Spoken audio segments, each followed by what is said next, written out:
Hello and welcome to the introduction for this course. What are the course requirements? You need a computer and internet connection to follow along with this course. Who is this course for? This course is for anyone who wants to learn something new. What is the course format? The format of the course is video. Hello and welcome to this video. In this video, I will be showing you how to install Python on a Windows 10 computer. This is the official Python website. So if we go to the downloads tab, we can see that as of the time I am recording this video, the current version is Python 3.9.0. You can download and install Python directly from this Python website. However, there is a more cleaner way to install Python as an app using the Microsoft Store. All right, so you can go to Microsoft Store.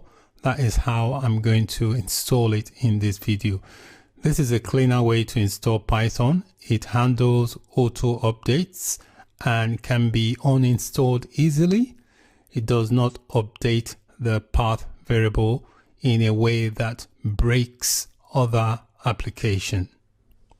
To begin, let's check that our Windows 10 system is fully up to date. So to do that, you click on the Start button here and click on this icon, which is the Settings tab. It will take you to the Settings menu. So from the Settings menu, select Update and Security. And if your system is up to date, it will tell you. As you can see, mine says I am up to date. So make sure your system is fully up to date. If it's not, you can check for updates and then run any updates that are available. Next, let's go to the Microsoft Store. So in the search bar on the bottom here, just type in Store and it will bring up Microsoft Store. So click on the Microsoft Store. When the Microsoft Store launches, click on the search bar here, and in the search bar just type in Python. Once you've typed in Python in the search bar, just press enter and that will show you a list of Python available. So we are going to go for this one, which is Python 3.9. You can see it is free, so I'm going to click on it. You will then see the install button, so click on the install button to begin. You need to sign in if you've got a Microsoft account, so make sure you sign in with your email. Once you have signed in, you can see the download has started. When the installation is completed, you get this message that says this product is installed. And it'll ask you if you want to pin it to the start. So if you want to pin it to the start of your programs, you can do that. Okay. So I'm just going to exit this interface. To check Python has been installed, if you click on your start menu and you can see we've got Python here listed. Okay. So that indicates that Python has been installed on your system. So that's it for this video. In this video, I showed you how to install Python on a Windows 10 computer. Thank you for watching.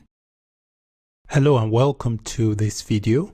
In this video, I'll be showing you how to install the command line tools on a Mac. The command line tool is a piece of software package that is part of Xcode.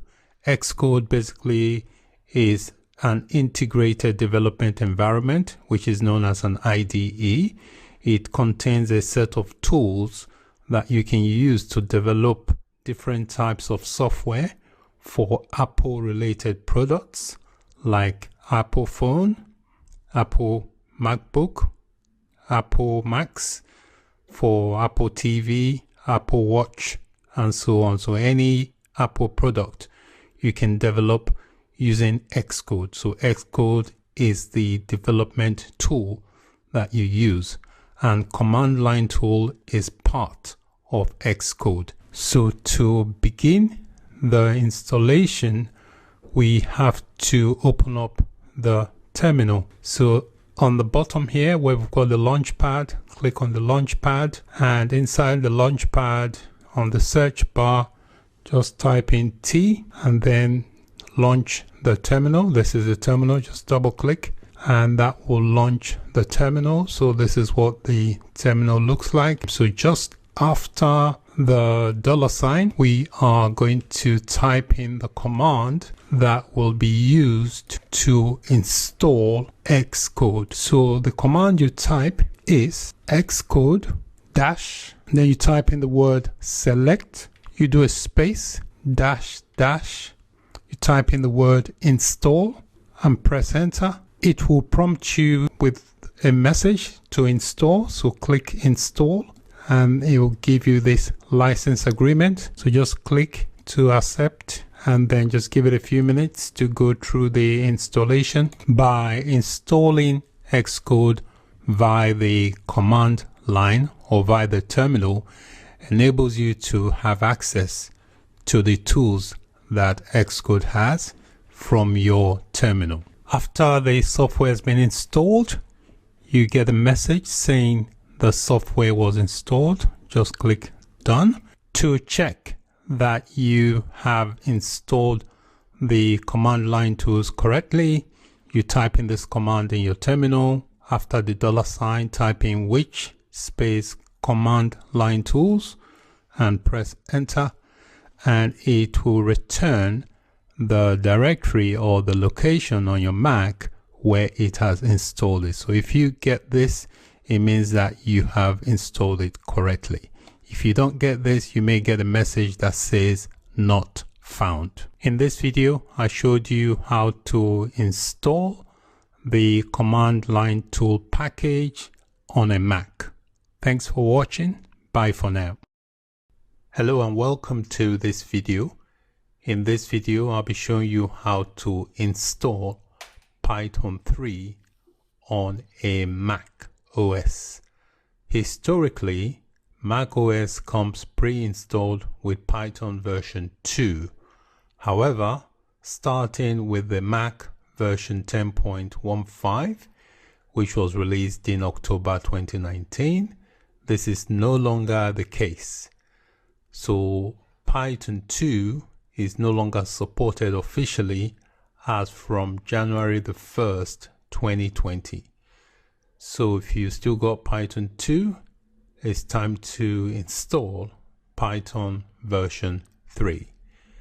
There are multiple ways to install Python 3 on a Mac OS computer. The official Python websites recommends downloading it directly. However, this approach can cause confusion around path variables. Also, it can be difficult to update and sometimes difficult to uninstall.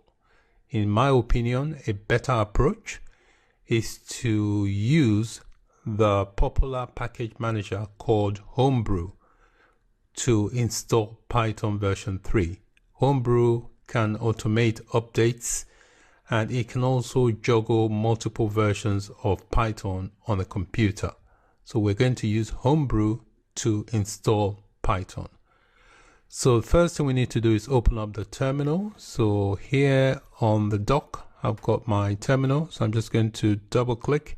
If you haven't got your terminal on the dock, you can click on the launchpad, and in the launchpad search, just type in T, then select to click on the terminal, just double click, and that will launch the terminal. So the first thing we want to do is to check the version of Python we have installed.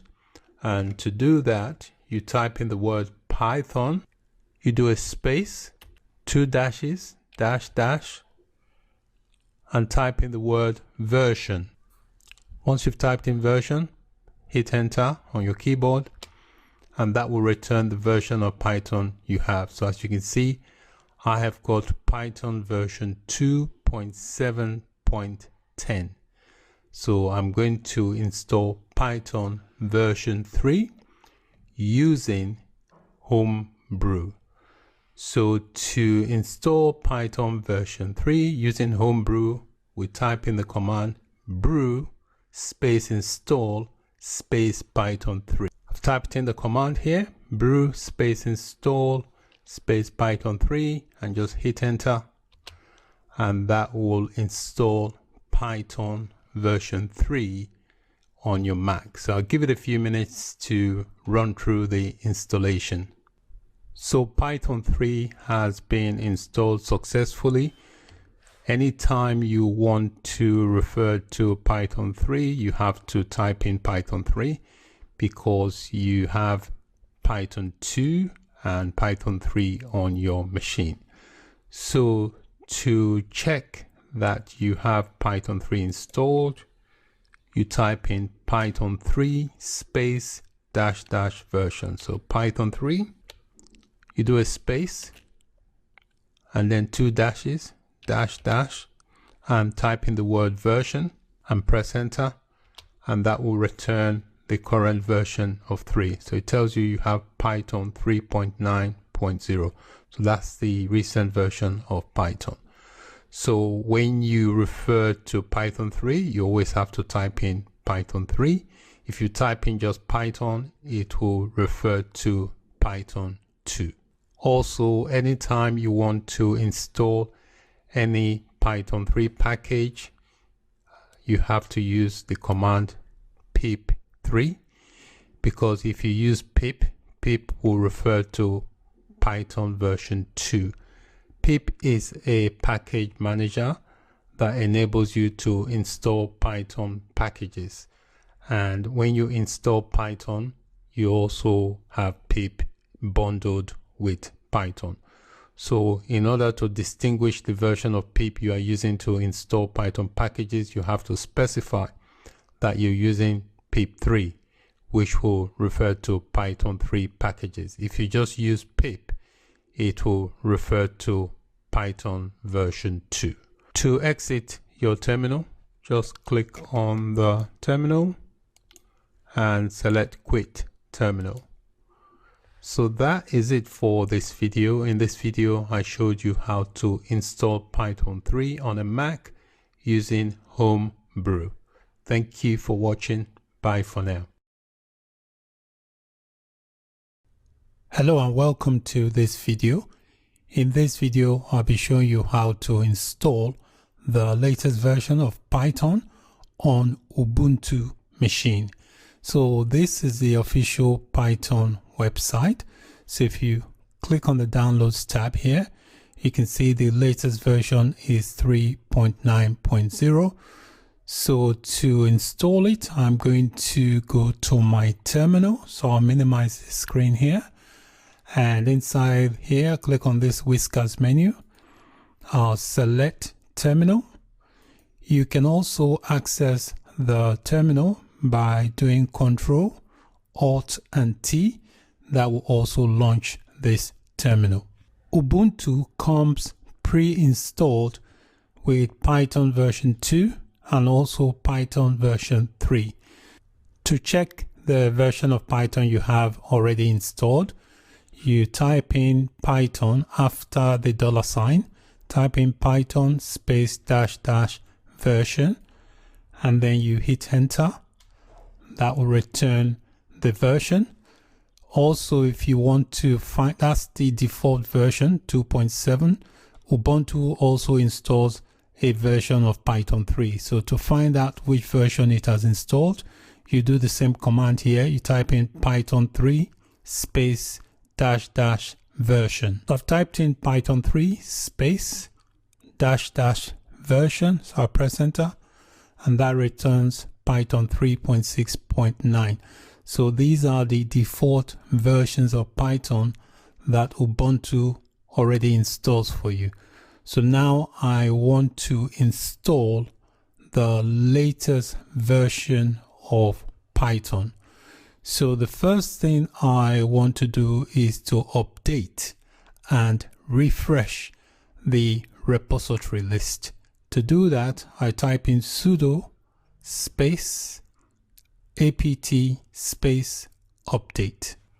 I've typed in the command after the $, sudo space apt space update.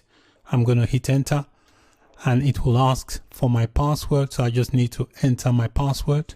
Once I've entered my password, I just press enter on the keyboard and it will look for any updates and then update and refresh the repository list. So it's doing that at the moment. So we'll give it a few minutes to complete. So it has done that. The next thing I want to do is clear my terminal.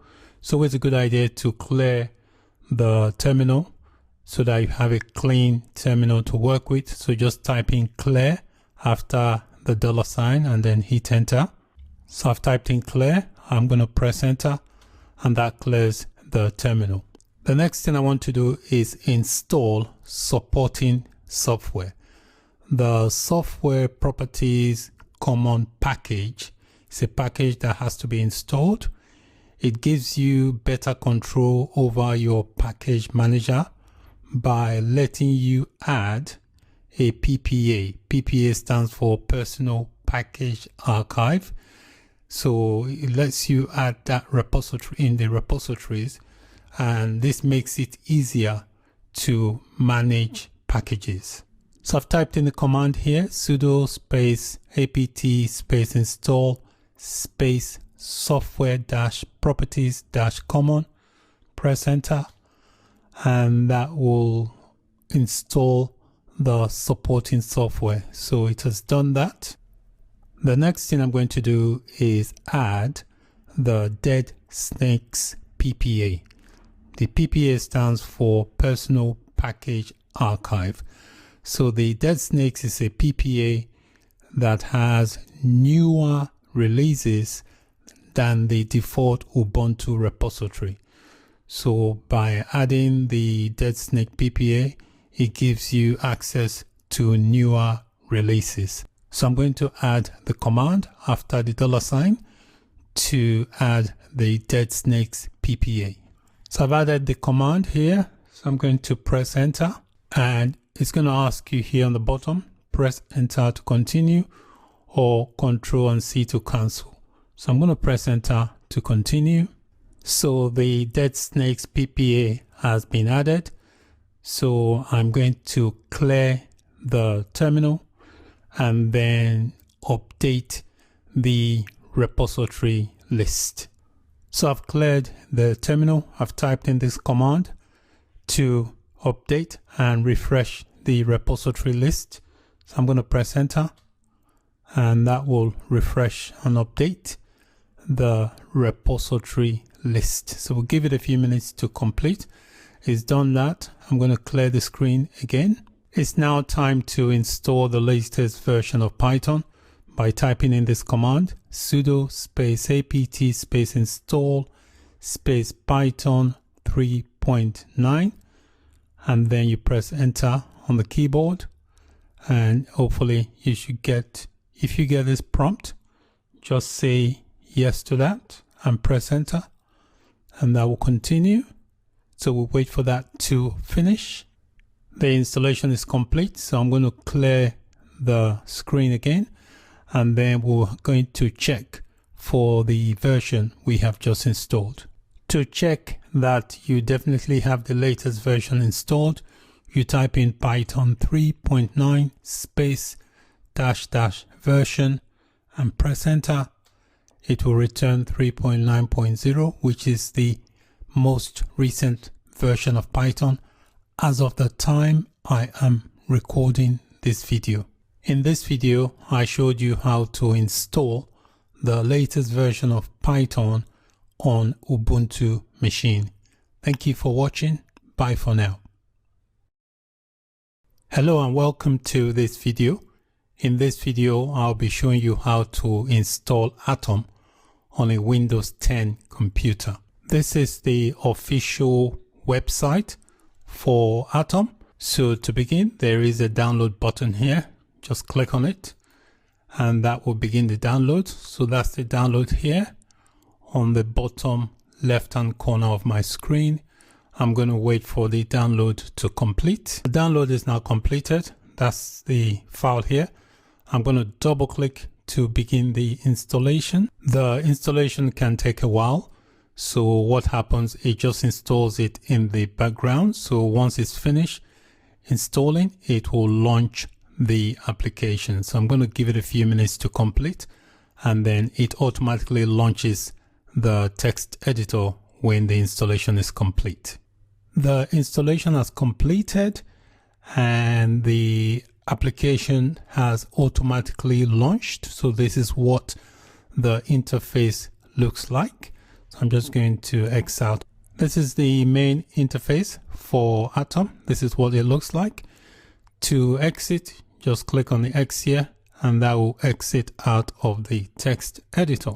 It also places an icon on your desktop that you can use to launch the application anytime you want.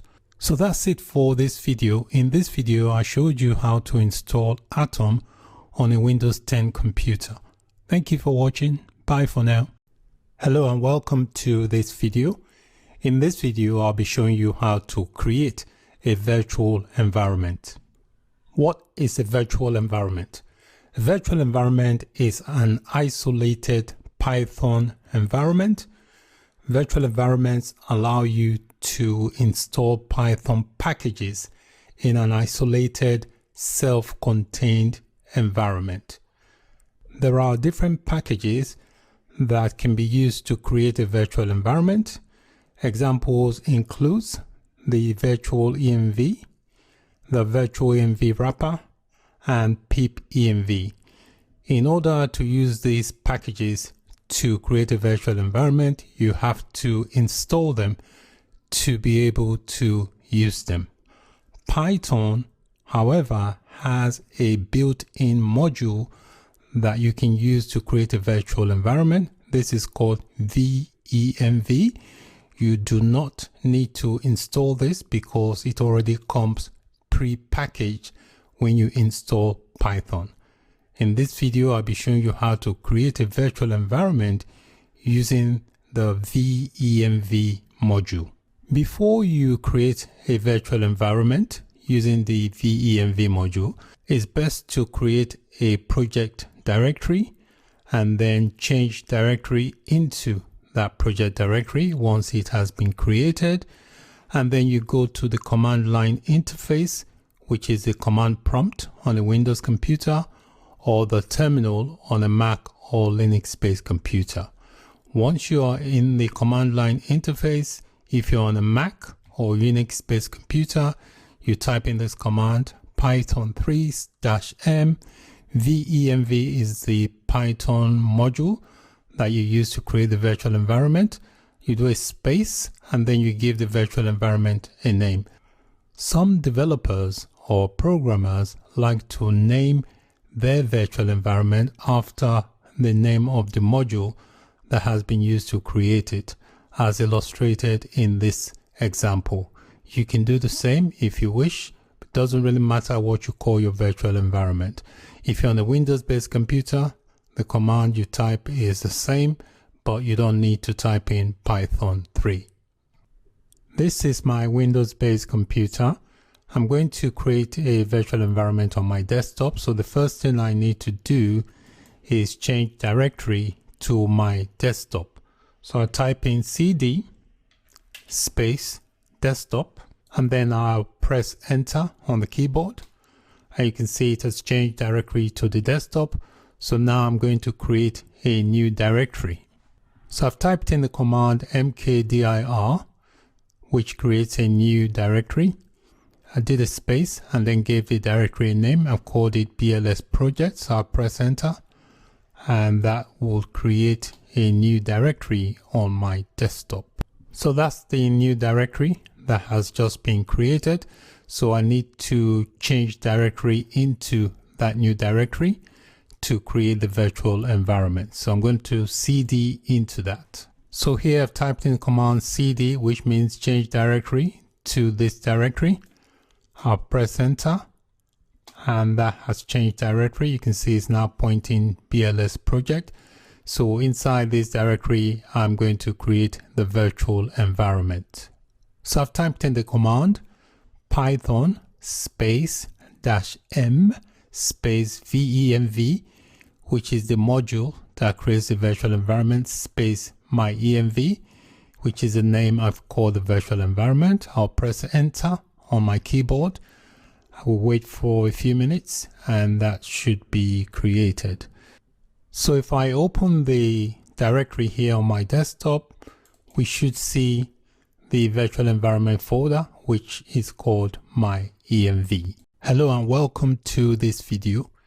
In this video, I'll be showing you how to activate a virtual environment on a Windows-based computer.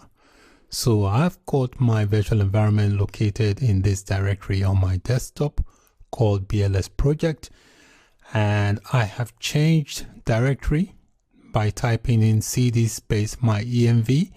My env is the name of my virtual environment. So you can see here I'm already in my virtual environment. So I'm going to type in the command that will activate the virtual environment. I've typed in scripts/activate. I'm going to press enter on the keyboard and that should activate the virtual environment. You can tell the virtual environment is activated because it displays the name of the virtual environment enclosed in parentheses. You can also deactivate a virtual environment by typing in the word deactivate. So I've typed in the word deactivate. So if I press enter on my keyboard, you can see the virtual environment is no longer activated because it is not displayed enclosed in parentheses. So that's how you activate and deactivate a virtual environment. Thank you for watching. Bye for now. Hello and welcome to this video. In this video, I'll be showing you how to create a virtual environment. What is a virtual environment? A virtual environment is an isolated Python environment. Virtual environments allow you to install Python packages in an isolated, self-contained environment. There are different packages that can be used to create a virtual environment. Examples includes the virtual env, the virtual env wrapper, and pip env. In order to use these packages to create a virtual environment, you have to install them to be able to use them. Python, however, has a built-in module that you can use to create a virtual environment. This is called venv. You do not need to install this because it already comes pre-packaged when you install Python. In this video, I'll be showing you how to create a virtual environment using the venv module. Before you create a virtual environment using the venv module, it's best to create a project directory and then change directory into that project directory once it has been created. And then you go to the command line interface, which is the command prompt on a Windows computer or the terminal on a Mac or Linux-based computer. Once you are in the command line interface, if you're on a Mac or Unix-based computer, you type in this command, Python 3-m. venv is the Python module that you use to create the virtual environment. You do a space and then you give the virtual environment a name. Some developers or programmers like to name their virtual environment after the name of the module that has been used to create it, as illustrated in this example. You can do the same if you wish. It doesn't really matter what you call your virtual environment. If you're on a Windows-based computer, the command you type is the same, but you don't need to type in Python 3. So this is my Mac computer. The first thing I want to do is change directory to my desktop. So I've typed in cd space desktop. This is where I want to create the project directory. So I'm going to hit enter on the keyboard and you can see it's now pointing to the desktop. So now I'm going to create a new directory on my desktop. Typed in the command mkdir space BLS project. Mkdir basically is the command that creates a new directory, and then you give the directory a name. I've called my directory BLS project. So I'm going to press enter on the keyboard. You can see here the new directory has been created on my desktop called BLS project.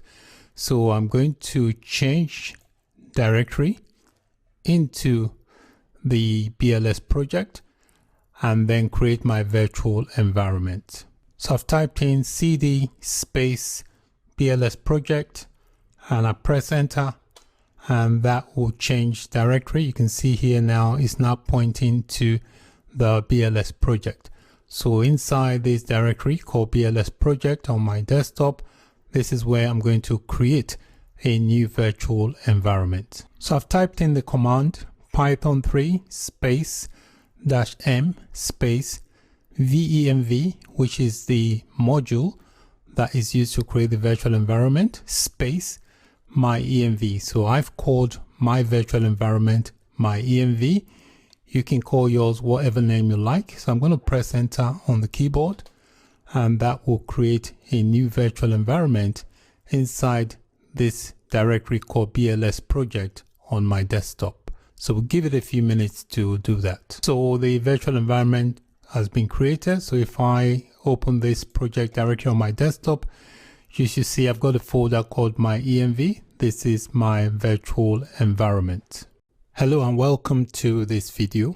In this video, I'll be showing you how to activate a virtual environment. Once you have created a virtual environment, you have to activate it before you can use it. So here in my terminal on the Mac, first thing I did was to change directory by typing the command cd desktop, which means I want to change directory to the desktop. And then I changed directory again here, cd space the project directory. This is my project directory. This is where the virtual environment lives. So I want to activate the virtual environment inside that directory.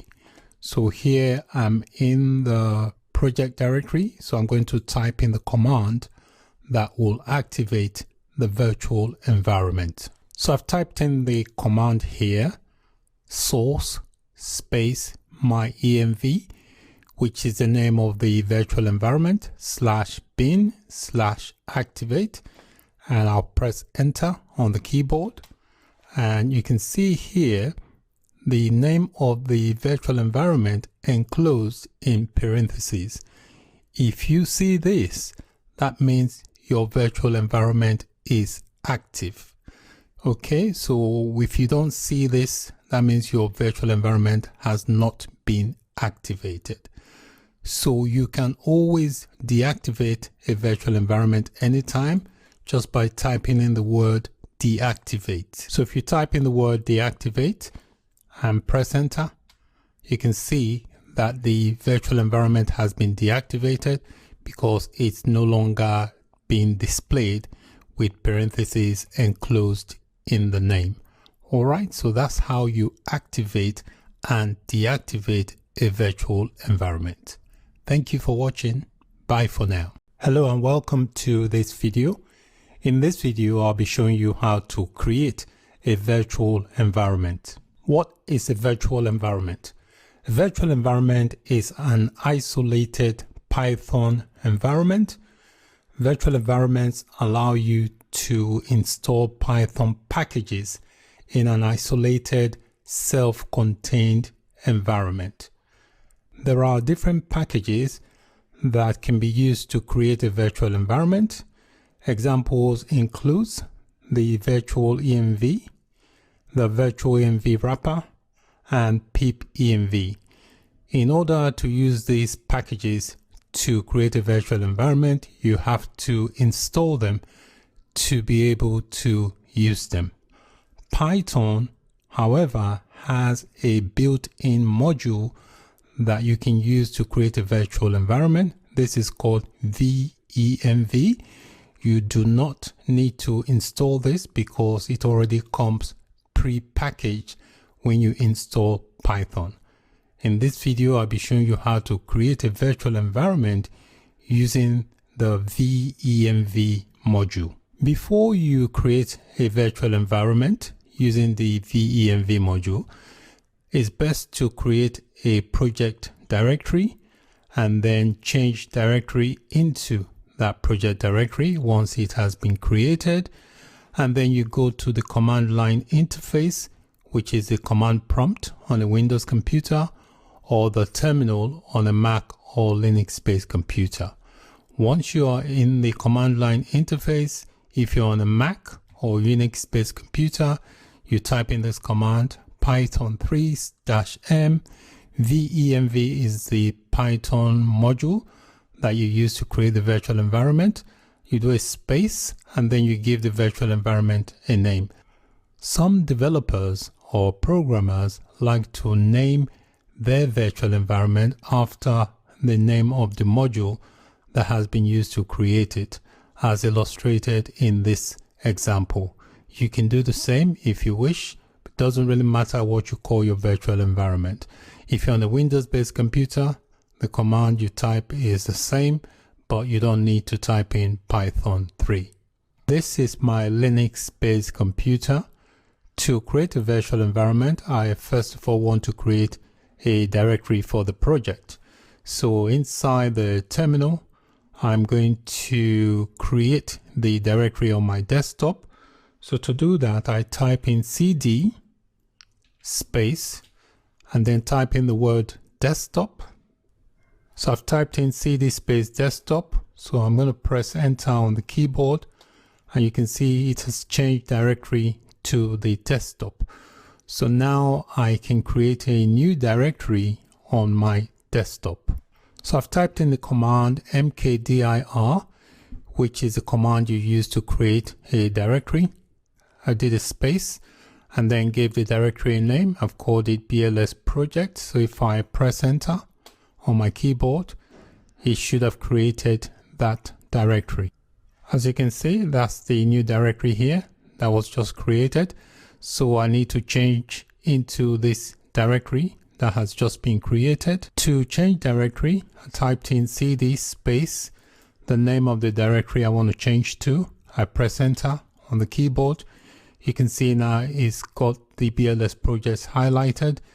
So inside this directory is where I want to create my virtual environment. I've typed in the command to create the virtual environment, which is Python 3 space -m space venv, which is the module that creates the virtual environment, space my-env. I've called the virtual environment my-env. So I'm going to press enter and that should create the virtual environment. So we'll give it a few minutes to do that. You can see it has done that because it has returned back to the command. So if I open this directory here, you can see I've got the my-env, which is the virtual environment I've just created. Hello and welcome to this video. In this video, I'll be showing you how to activate and deactivate a virtual environment. When you create a virtual environment, before you can use the virtual environment, you have to activate it. So in my terminal, the first thing I did here was to change directory to my desktop because that's where my virtual environment lives. It lives inside this directory here called BLS project. And then here I changed directory again by typing in cd BLS project. So here now I'm in the BLS project directory.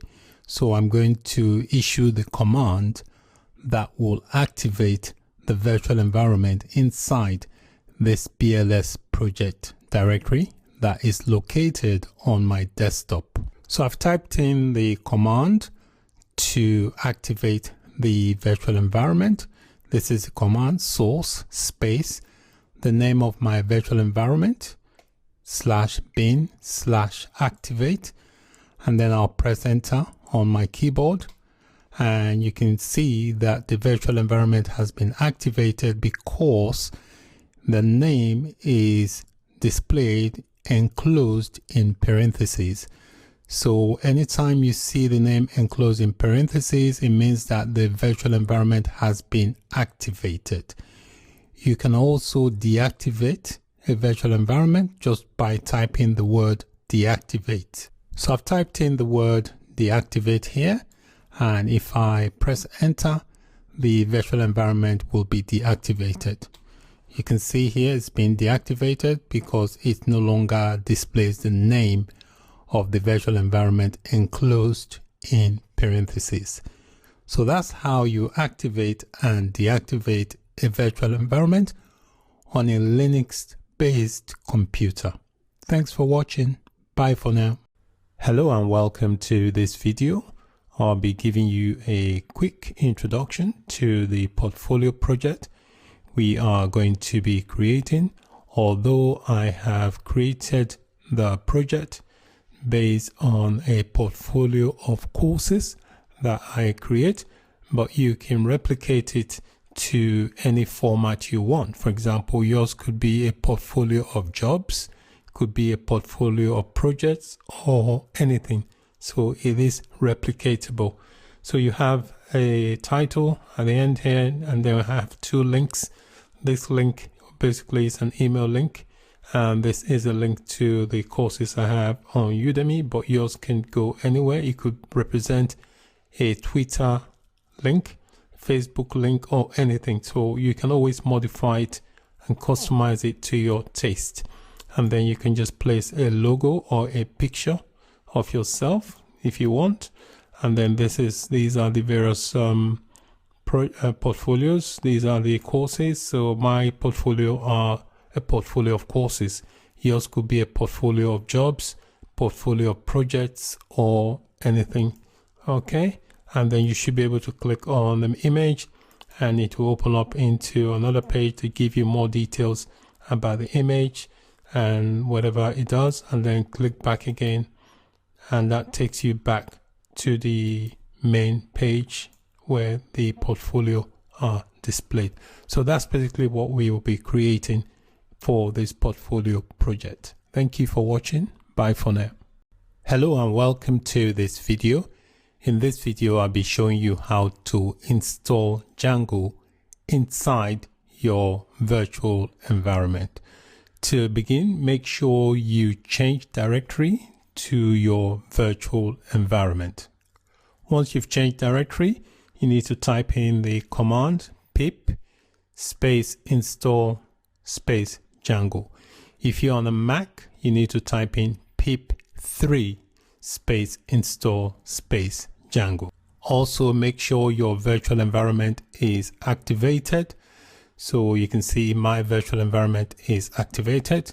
So to install Django, I'll type in pip space install space Django. If you are on a Mac, you need to type in pip3 space install space Django. So once you've done that, press enter, and that will install Django inside your virtual environment. So apart from installing Django, it installs other packages that Django will require in order for it to work properly. Once Django has been installed successfully, you should see the text that says successfully installed Django, and it also tells you the other packages that it installed with Django. So it installed SQLite, and it also installed pytz. So these are all that were installed with Django. So to check that you definitely have Django installed, there's a command you can type. So to begin, I just want to clear my screen. I'll type in CLS. That clears my screen. And the command you need to type to check that you have Django installed is Python space -m space Django space -- version. Press enter, and that would tell you, you can see it tells me here I've got version 2.2 installed. So that's it for this video. In this video, we successfully installed Django inside our virtual environment. Thank you for watching. Bye for now. Hello there. Welcome to this video. In this video, I'm going to briefly illustrate the difference between a Django project and a Django app. I'm going to illustrate using the website called Amazon. A Django project in terms of Amazon will be the entire Amazon website. So let's say this green rectangle here is the entire Amazon website. That is regarded as a project in Django terms.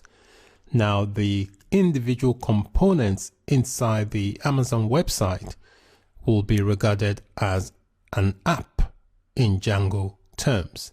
So things like Amazon Video will be an individual app. Amazon Kindle will also be an app. Amazon Music will be an app. Amazon Pantry will be an app. Amazon Cars will be an app. Amazon Sports will be an app, just to give you a few examples. So you can have multiple apps inside a Django project, as you've seen in this illustration. And also an app can be used in multiple projects. So if you have one app you've used in a particular project, nothing stops you using that same app in multiple projects. So the individual components of the app are independent. So an app is independent. That allows you to reuse it in other projects. So I just wanted to make the key distinction between a Django project and the Django app. The Django project is the entire project, while the app is the individual component within the project. So that's it. Thank you for watching. Bye for now. Hello and welcome to this video. In this video, I'll be showing you how to create a new Django project. Before we begin, make sure that you are in the directory of your virtual environment and that your virtual environment is activated. Once you've got that activated, you type in the command Django-admin space start project space the name you want to call your project. You can also add a period at the end. If you create the new Django project without a period at the end after the name of the project, what happens, it creates a directory for the project. Let's say, for example, the Django project is called portfolio. So it will create a main directory called portfolio. It then creates the main Django project inside that portfolio. So the container directory, which is the top portfolio, becomes just a holding directory for the other portfolio, which is the main project. So you can avoid that by using the period, and then it doesn't create the container.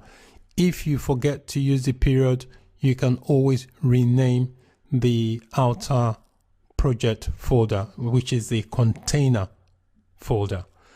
One thing also you need to do when you are creating a new Django project, make sure that you don't name your project after any names that are used in Python or Django, because this will create a conflict. So I have got my virtual environment activated. To create a new Django project, I type in the command Django-admin space start project, which is one word, space the name I want to call my project. I'm going to call my project portfolio. I'll do a space because I don't want the container folder created. I'm going to add a dot. Then I press enter, and that will create the project.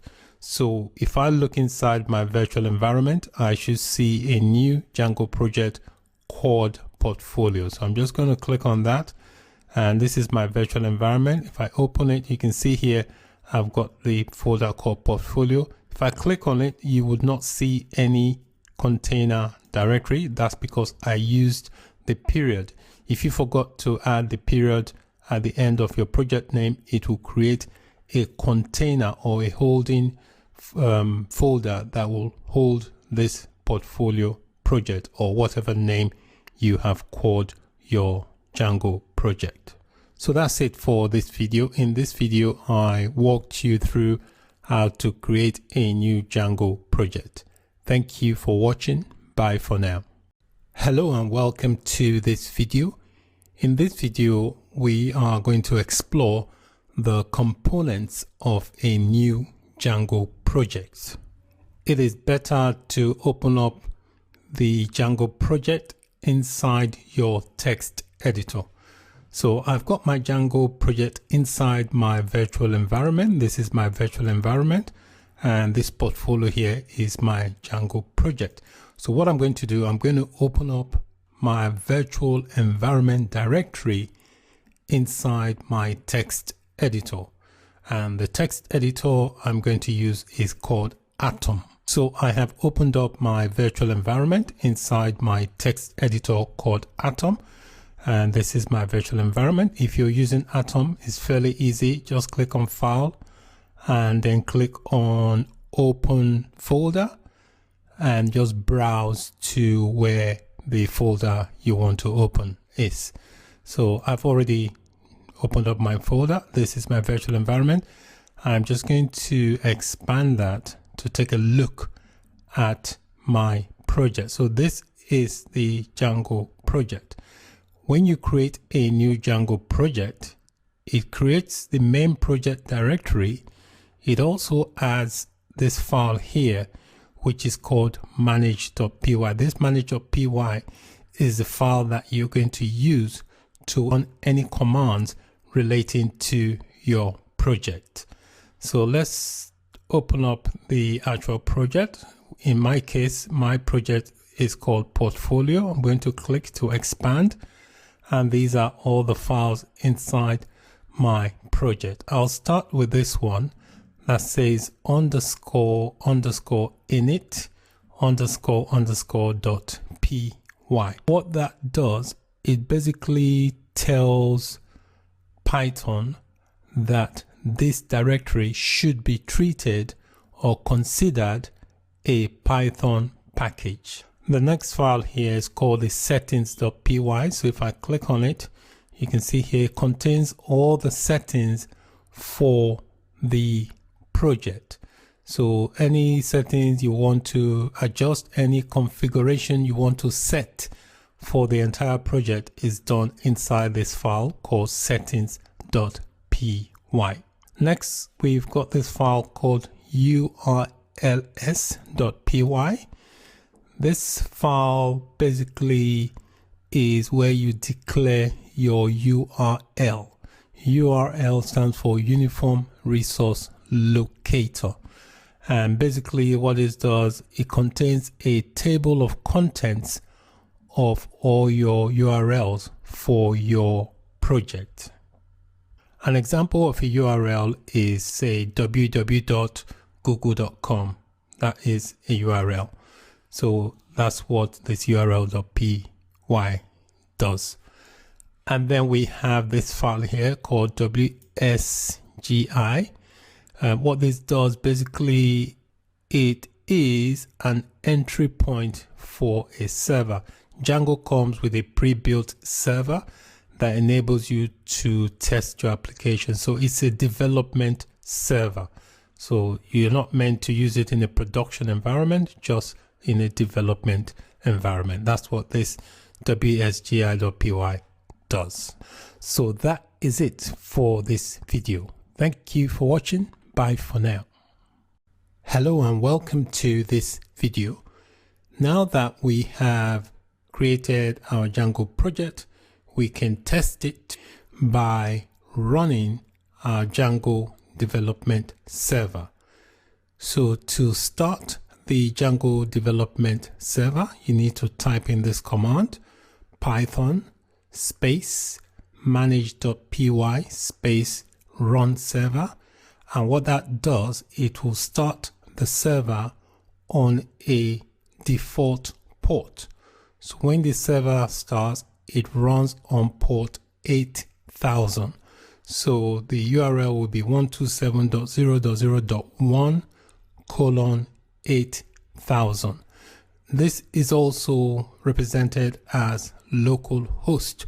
So the 127.0.0.1 is also known as local host. You can change the default port if you don't want it to run on 8000, or if you have other applications that are running on that port, you can run it on a different port by specifying it when you run the manage.py space run server command. So you do it like this: type in the Python space manage.py space run server space, and then you type in the port. Say for example I wanted port 8001, and then specify it.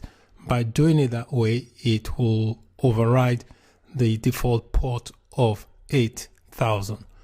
Once your server is up and running, you can quit your server anytime by typing in the command Ctrl+C to exit the server or to stop the server.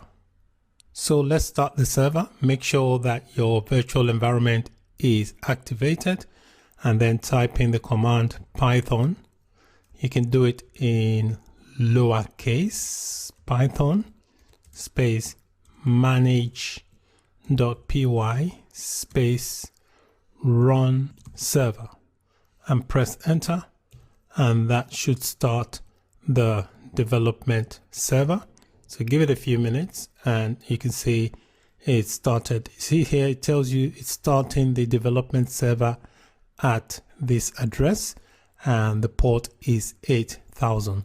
So what you need to do, you need to copy this address here, including the 8000, into your web browser to display the Django server in progress. You may notice here we've got this that says 17 unapplied migrations. Don't worry about that for now. I will explain what that is later as the course progresses. For now, let's just copy this address so we can see the server running. So you can see here I've got my Django server running on this address 127.0.0.1, and the port is 8000. So if you can see this, if you can see the rocket, that means your project and your Django installation is working okay.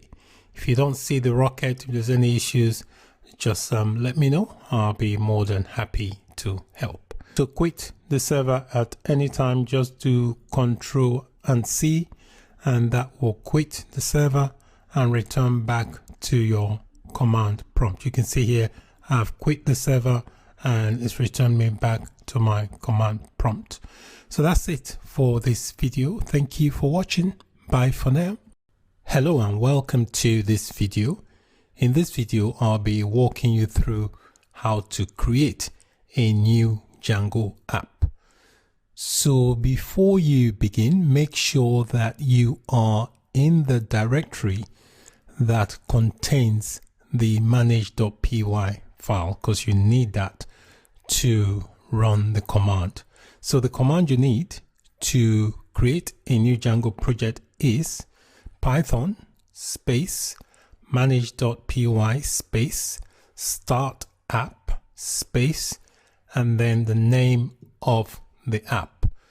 The names of the app are usually, by convention, they are plural.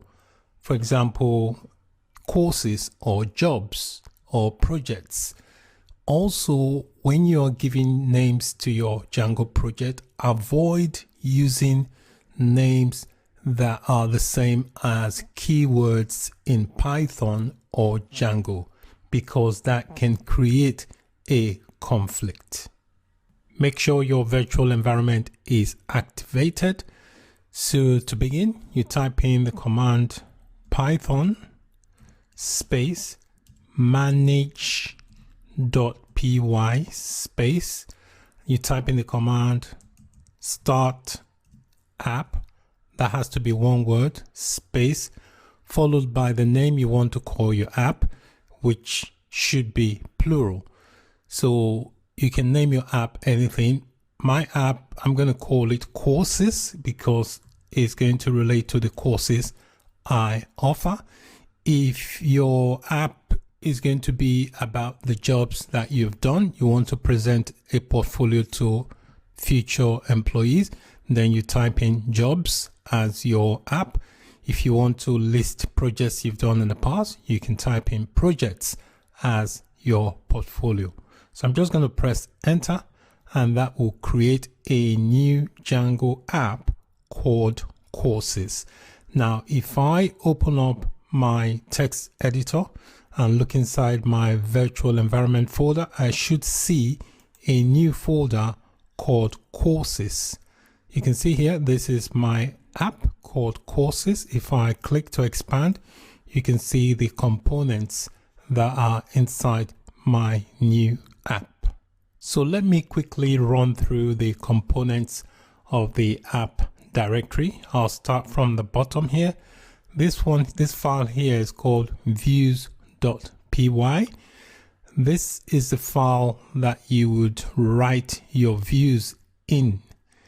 A view basically is a kind of a web page in your Django application that does something specific. For example, a blog, an about page, a contact page, things like that can be regarded as a view, and you have to write them inside this views.py file.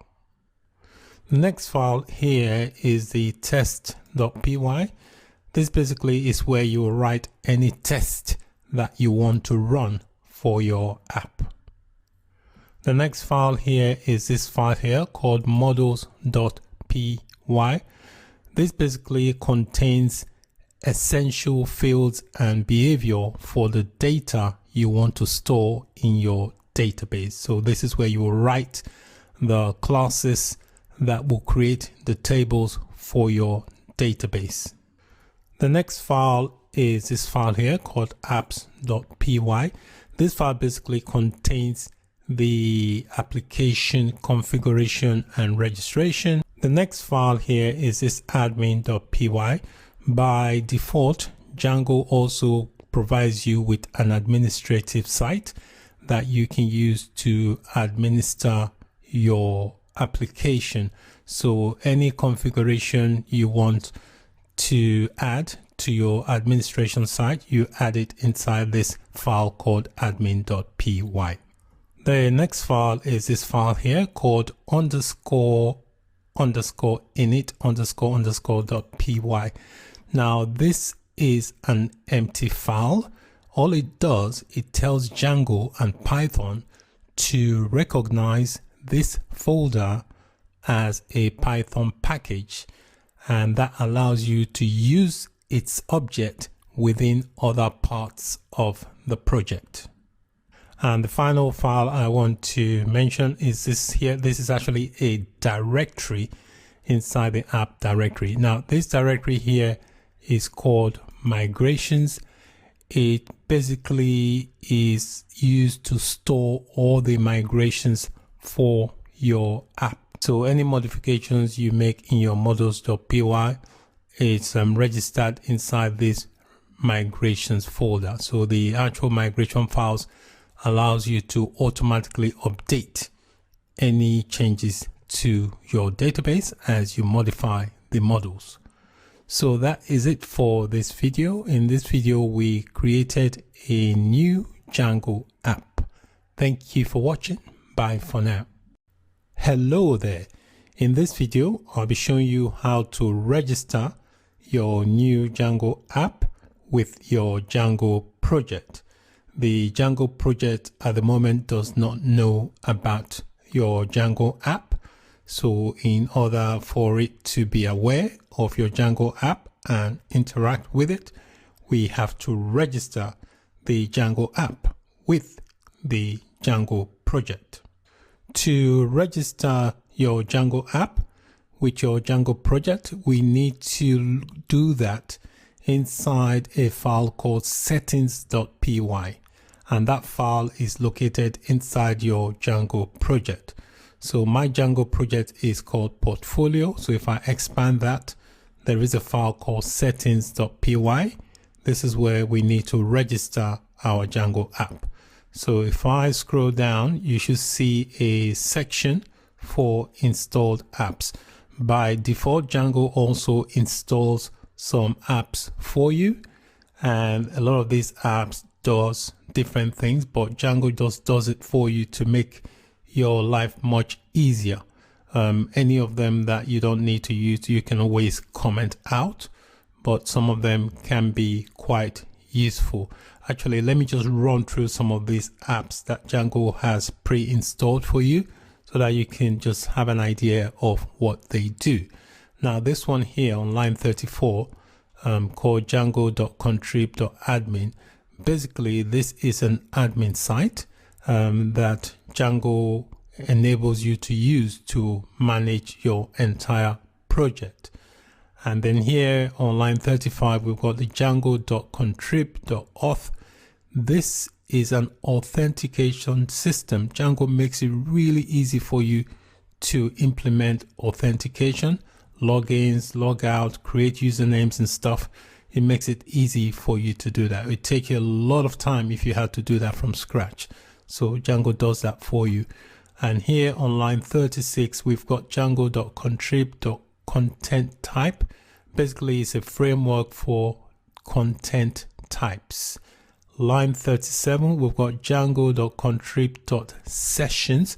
This basically is a session framework. Line 38, we've got django.contrib.messages. This is a messaging framework. And then finally, we've got django.contrib.static files. It's a framework for managing static files. So Django makes work quite easy for you by pre-installing all this. So now let's go ahead and register our Django app. So here you can see here, this is a list. All the apps here are enclosed in a list, because that's the opening square bracket and that's the closing square bracket. So I'm just going to go to the top here and just tab and make sure that they are on the same indentation line.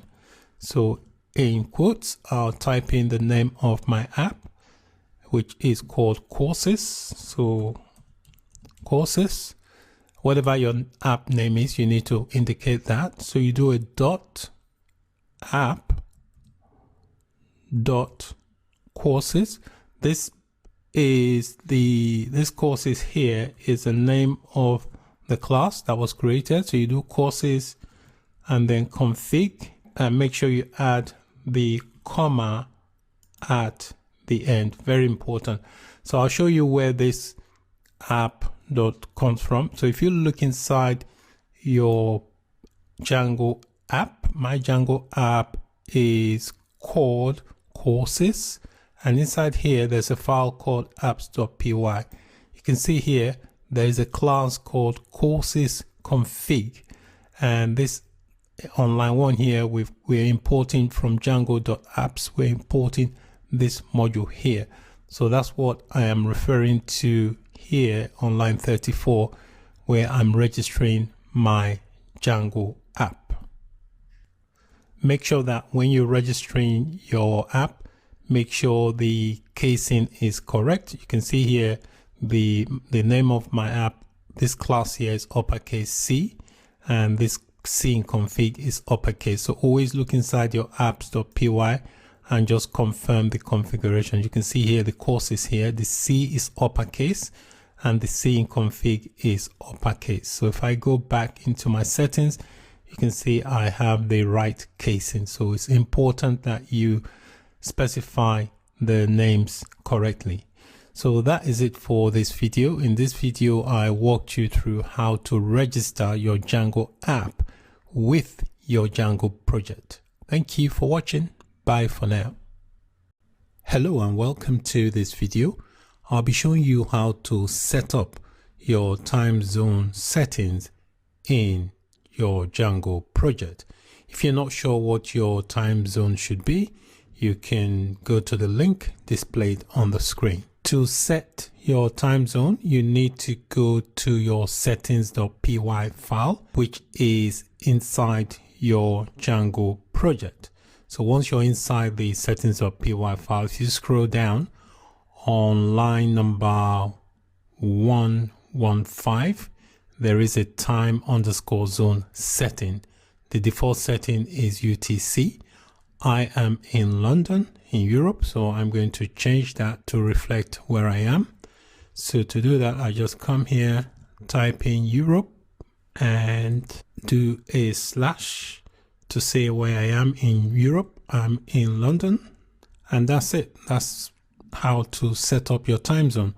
Once you've done that, make sure you save the settings.py file so that your changes will be saved. While I'm in the settings.py file, there is a couple of settings I want to draw your attention to. We're not going to change them. I just want to draw your attention to those settings. The first setting is on line 23. As you can see, I have blurred those settings out. That is a secret key. Django uses this secret key as part of its website security. So make sure, even though you are in development mode, make sure you protect that key. If for some reason the key has been compromised, or you think people may have known what the key is, then you need to change the key. So very important you protect it. And if you haven't exposed it already to anyone, then just make sure you keep it on lockdown. The second option I want to show you here, the second thing is on line number 26, the debug. In development, debug is set to true, which means that any errors that you get in your application, the logs are displayed as it is. So any error logs and stuff like that, you will see them. Now, this is okay if you're in development, but if you are in production, or if you're going to deploy this code live for people to use, then you need to change that value to false. This is because if you don't change it to false, hackers can use the information to attack your website or project. So having debug set to true, you can see any errors that occur as you're developing, it will get displayed. But please make sure that is changed to false in a production environment. So that's it for this video. Thank you for watching. Bye for now.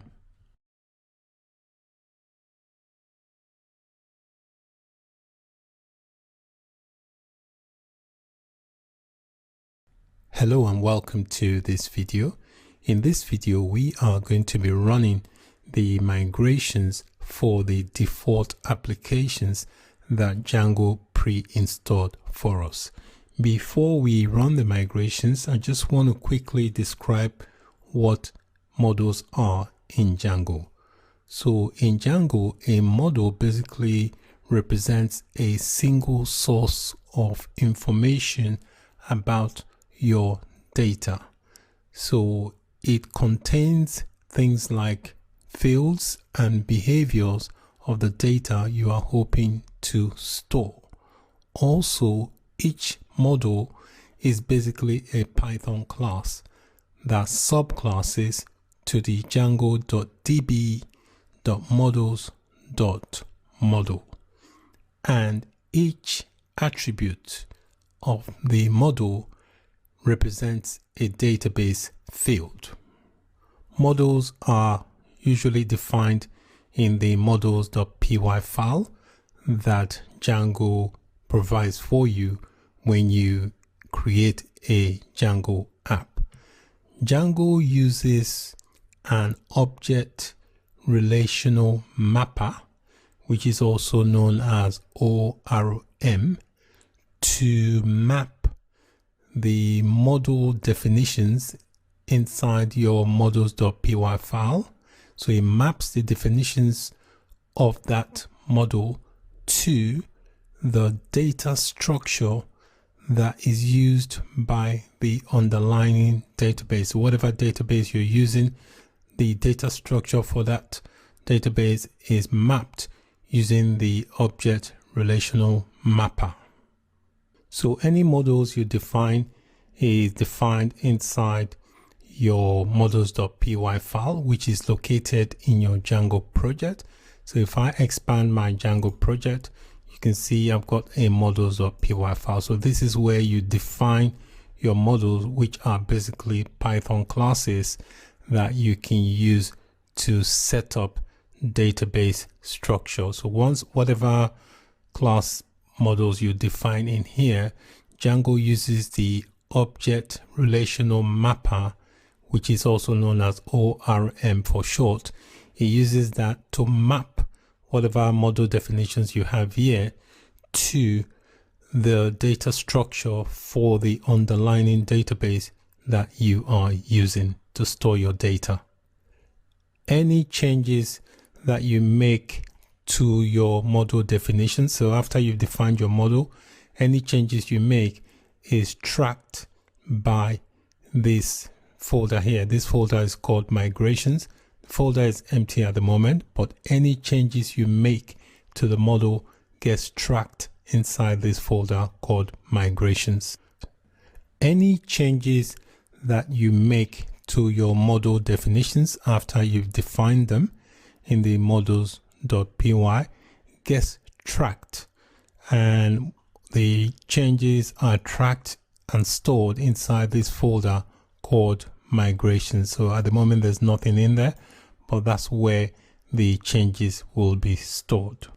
So Django tracks the changes and can create database migration scripts inside the migrations folder to automatically migrate the underlying data structure in the database to match the model.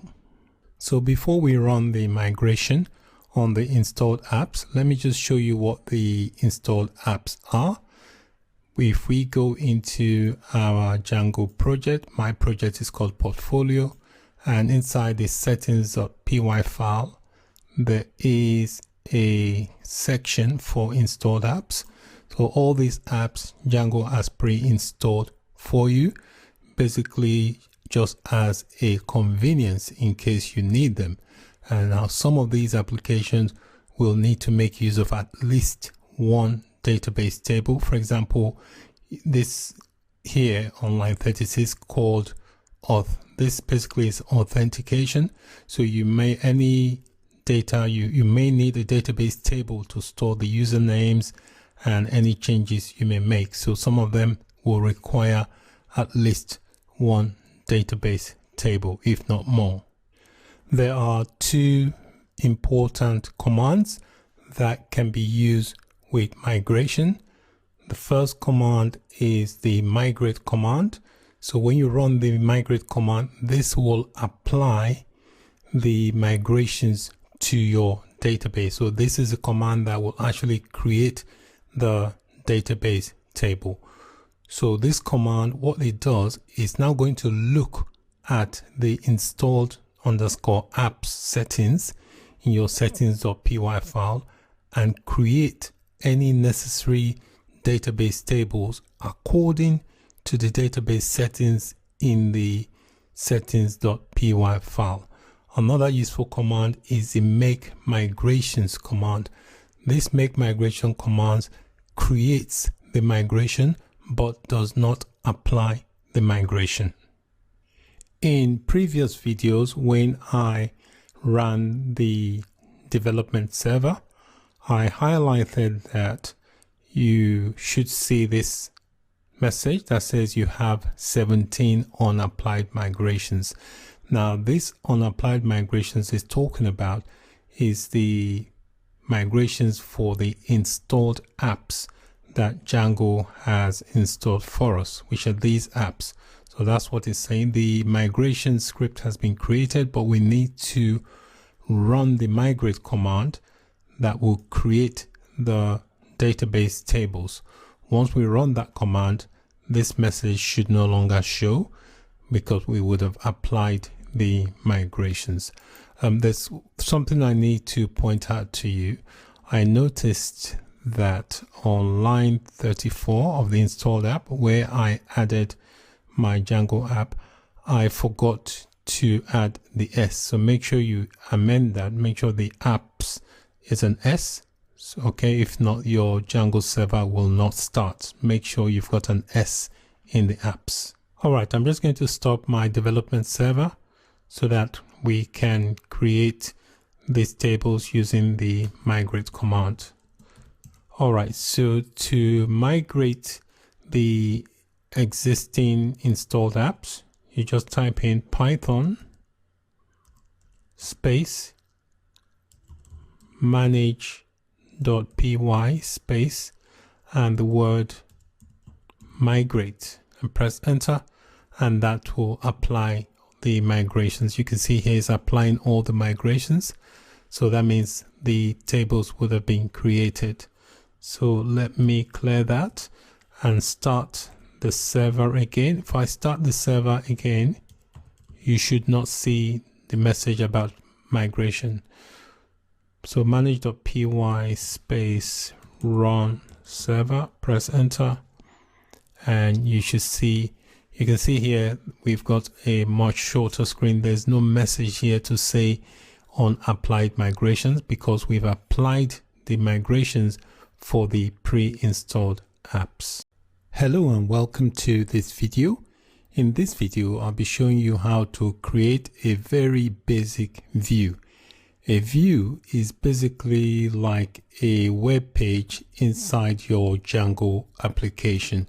So you can have different type of views. You can have a view for a contact page. You can have a view for a blog, a view for an about page, and so on. So when you think of a view, just think of it as a web page inside a Django application. Views are created inside the views.py file, which is located inside your Django app. So my Django app is called courses. So if I expand that, there is a file here called views.py. So this is where you create your view. A view basically is like a web page. So you need to make a request in order to get that page. So what we're going to do, we're going to import from django.http. HTTP is a protocol that is used to communicate over the internet. So we're going to, from that HTTP module, we're going to import a class called HTTP response. So we're going to use that to respond to a request that we are going to make to our Django application.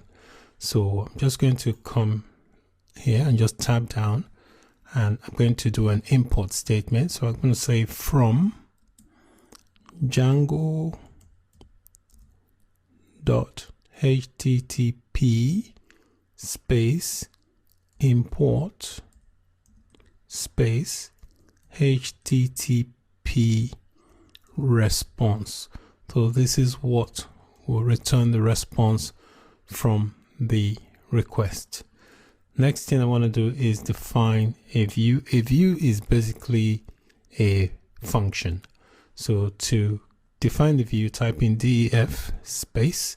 I'm going to call it index, and I'm going to pass in the request.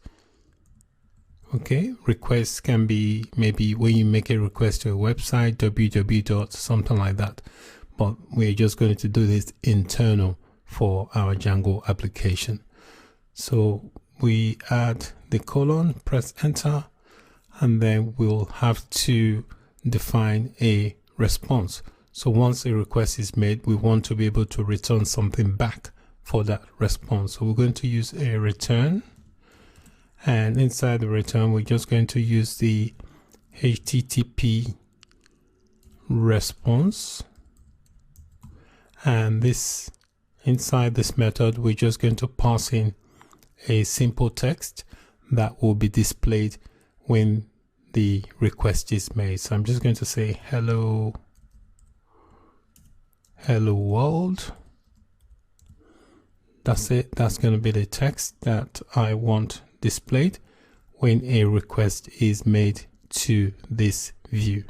So this is just a very basic view just to show you how things are wired up. So now that we've created the view, what next thing we need to do, we need to be able to call the view. So how do we activate the view? We need to map it to a URL. A URL stands for Uniform Resource Locator. For example, www.xyz.com is an example of a URL. So we need to be, which is a request. So when the request comes in, we need to map to a URL.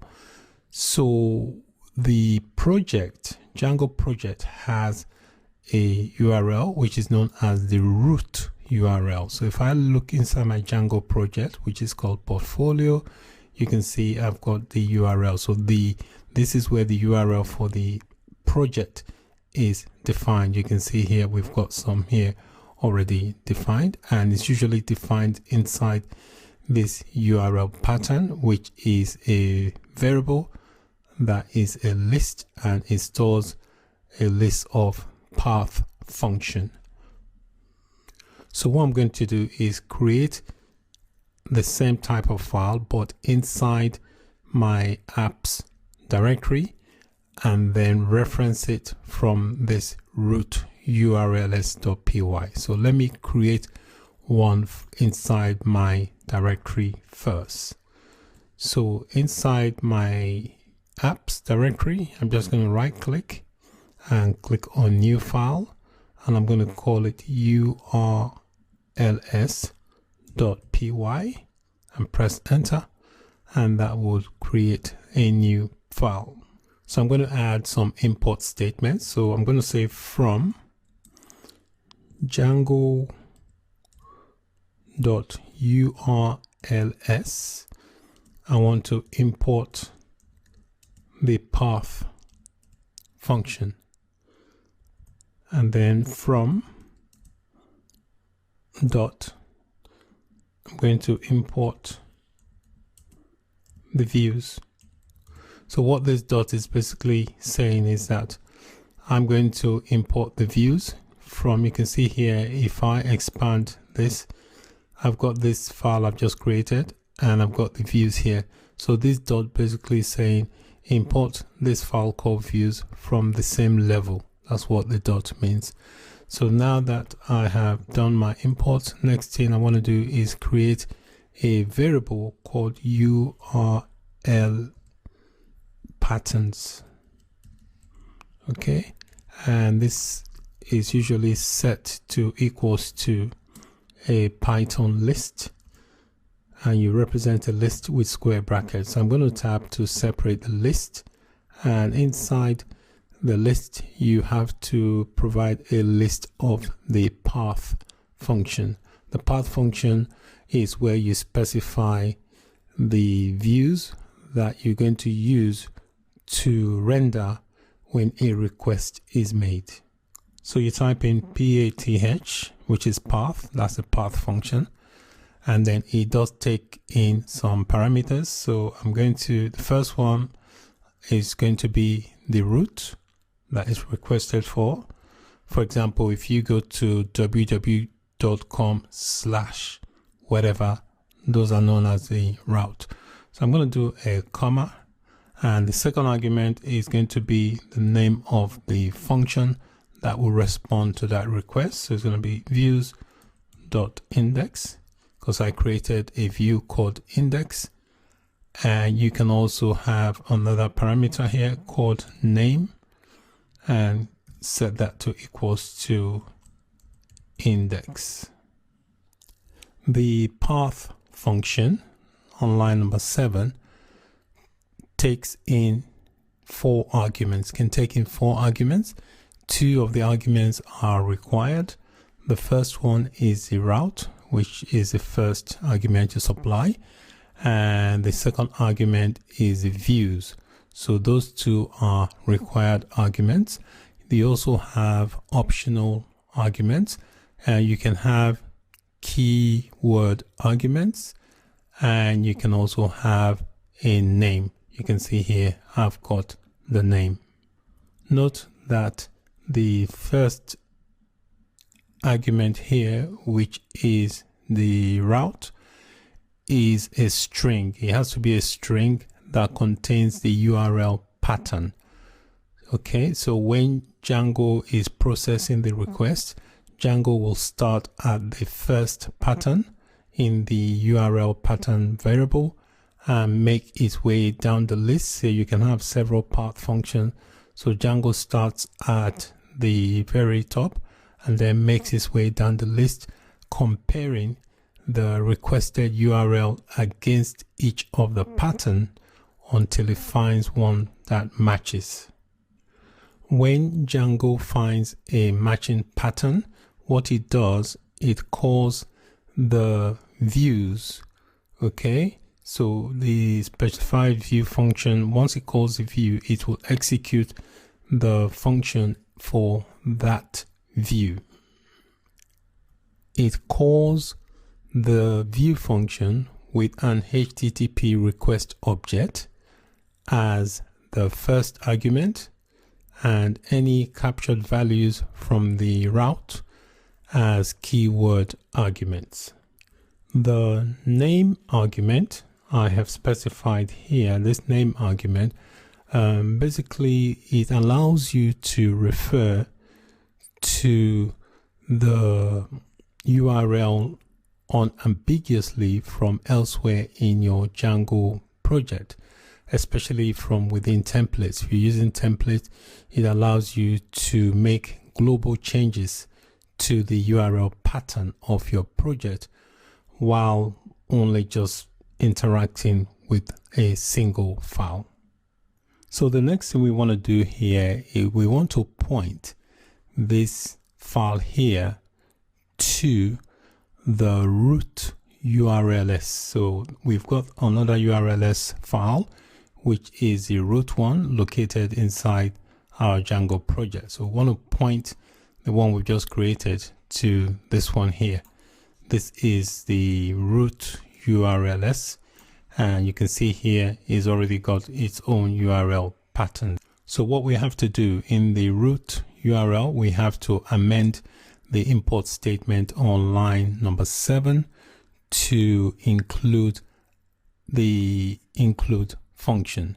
So here you say after the import, you do a space, type in include and do a comma. Make sure you add the comma to reference the URLs file in our Django app. We need to use the include function to reference it. So the way we do that, we type in path, and inside the parentheses we type in the name of our Django app. So mine is called courses, and we do a slash. Make sure you enclose it in quotes. So that's the opening quote and this is the closing quote.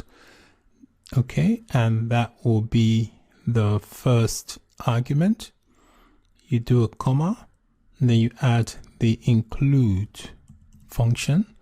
The include function is what is used to reference the other urls.py file. So inside the quotes, we type in the name of our app, which in my case is called courses.urls.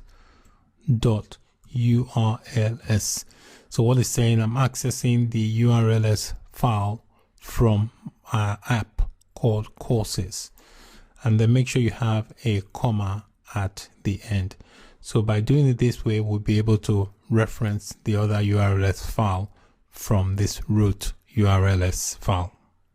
The idea behind using this include function is to make it easy to plug and play URLs. So what should happen if we start our Django development server and we go to the URL that's supplied? If we do a slash courses, it will then display the views file. Okay, it will display this message that says hello world. All right, so I've already started my Django server. Let's take a look. So this is my Django server here. You can see here is showing page not found. That's because I'm not using the correct route. So what I need to do here, change the URL and do a slash, type in courses, press enter, and you can see here it's now displaying the correct view based on this request.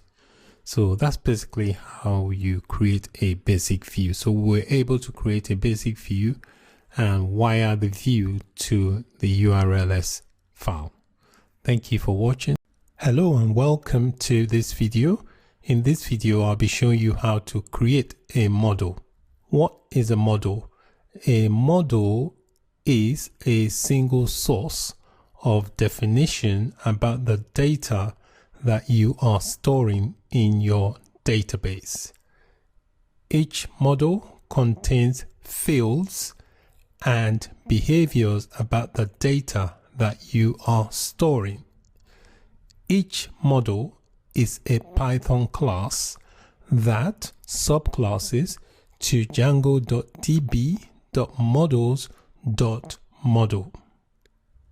Each attribute of a model represents a database field. Django uses the object relational mapper to map the definitions in your models.py file to the structure in the database. And the models defines the structure of the data you are storing in the database. Models are very useful because we use them to interact with the database. So let's go ahead and create a model inside our models.py file, which is located in our Django apps. So I've got my main project open and I'm going to expand my Django app. My Django app is called courses. So if I expand that, there should be a models.py file. So this is where you define your models. Line 1 here, it has already imported models from django.db. Before creating models, it's always a good idea to take a few minutes to think about the type of fields that you want in your models. The model I'm going to create here, I want two fields. One is going to be an image field that will represent an image of the courses I am creating. And the second field I want is a summary of the text, just a brief text summary to say what the course is about. So I'm going to tab down and start the creation of the class. So to start, you type in the word class because a model is a class, space, and then give the model a name. I'm going to call it, make sure the first letter is capital. So it's going to be called course. And then in parentheses, I'm going to use the models, which is in lowercase, dot. So what I'm saying here, from the models, I'm going to import the class called model. All right, that's what that is saying. I'll add my colon and press enter. And then I want to define the fields that I want the models to have. So these are going to represent fields in the database table. So the first is going to be image. So I'm going to say image. So this will be the class variable, and I'm going to set this to equals to the models dot, and then I'll say the type of data that is expected in that field is going to be an image field. That's the data type. Next thing I want to do, I want to specify where to put the images. So when the images are uploaded, I want to specify a directory where they go. So to do that, I'm going to say upload underscore to. So I'm just saying anytime I upload the image, I want them to be saved in a particular directory. So in quotes, I'm going to specify images /. So what this will do, it will create a directory called images, and then any images that's uploaded for any course will be stored in that directory. The next class variable I want to define is going to be called summary, and I'm going to set this again to the models dot, and the type of data I want to store is going to be text. So I'm going to say char field, which basically allows you to store text data types. All right, so char field, and when you do specify this char field, you need to also specify the length of the maximum length of text you can type in that field. So you do that by saying max underscore length, and then you set a value. I'm going to set mine to equals to say 200. So what that is saying is that I set a maximum length, so you can't type in text that exceeds 200 in character length. So now that I've defined the class model, I want to also define a method. So I'm just going to tab down to define a method, just def. A method is basically a function. It's just that when you're defining a function in a class, is referred to as a method. So you define underscore underscore str underscore underscore, and then in parentheses I'll pass in the self parameter.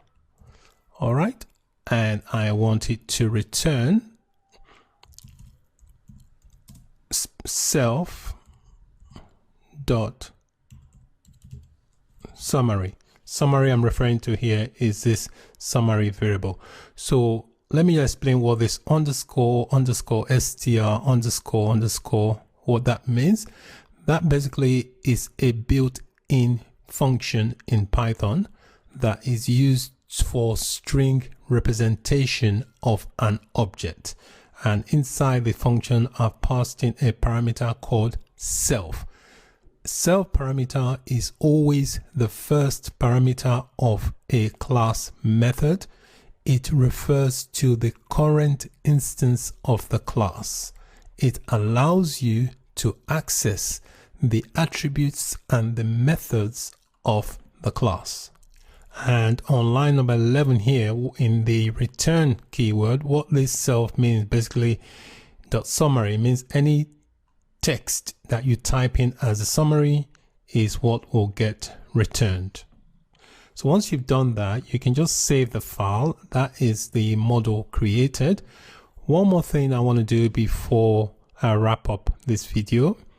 On line 6 here, I've defined an image field, and in Python, in order to work with images, you have to make sure you have certain packages in your project. Now there is a special package that is called Pillow that can be used to interact with images. So if you want to work with images, you need to install the package. So I'm going to install that now. I previously had my development server running, but since I created my model, you notice that the server has stopped. And that's because here it's telling me that I created a model which I set to an image field, and it's saying Pillow is not installed.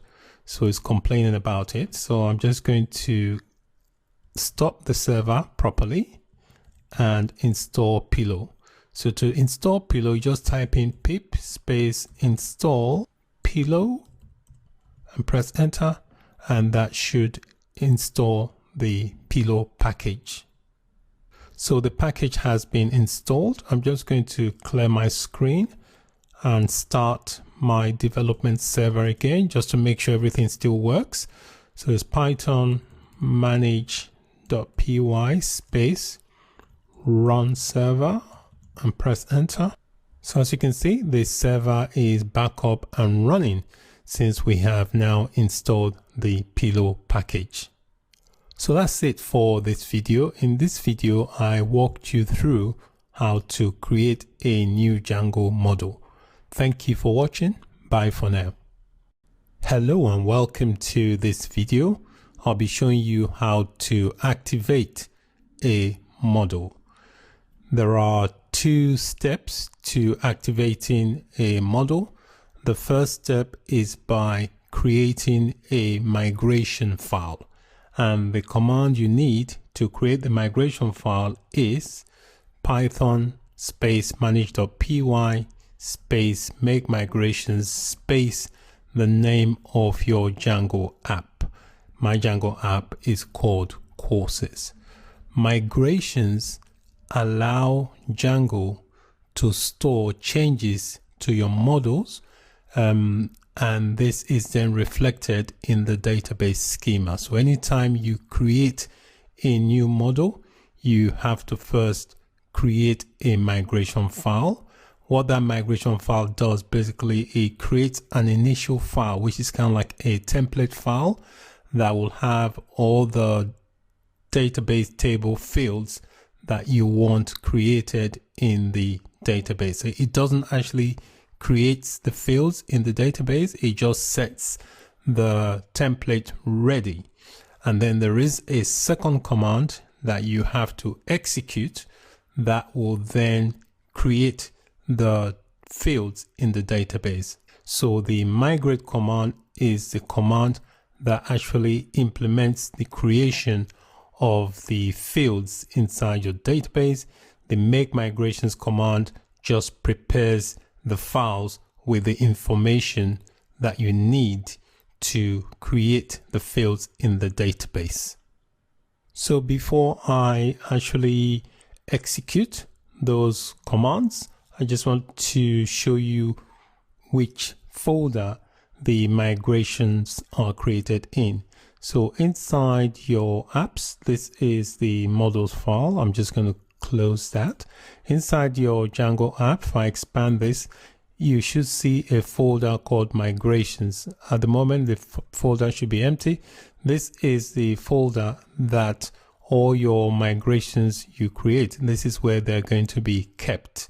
Okay, so it is from there that Django checks to see if there's any migrations that have not been applied, that is migrated, and then you run the migrate command to migrate them to the database. So anytime you make changes to your models, the changes will reflect and be stored inside this migrations folder. To create a migration file, you type in Python space manage.py space, then you type in the command make migrations, make sure there is an S and then a space and then the name of your Django app.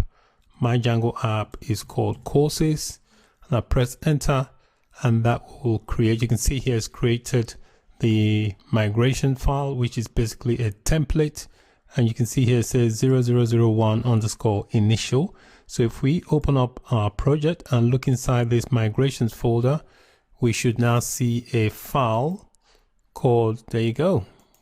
Now what this is basically a template of what will be created inside the database.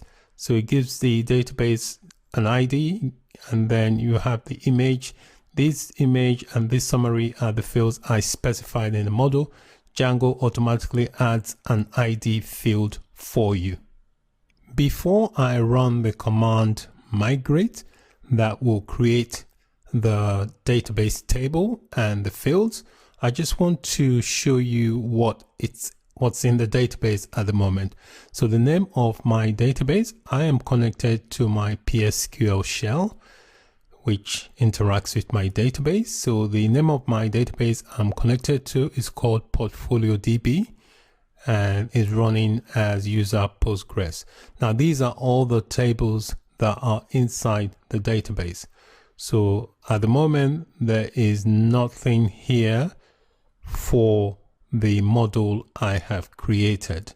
But the minute I run the migrate command, if we come back here, we should be able to see it listed inside our database as one of its tables. So let's run the migrate command to create the table in the database.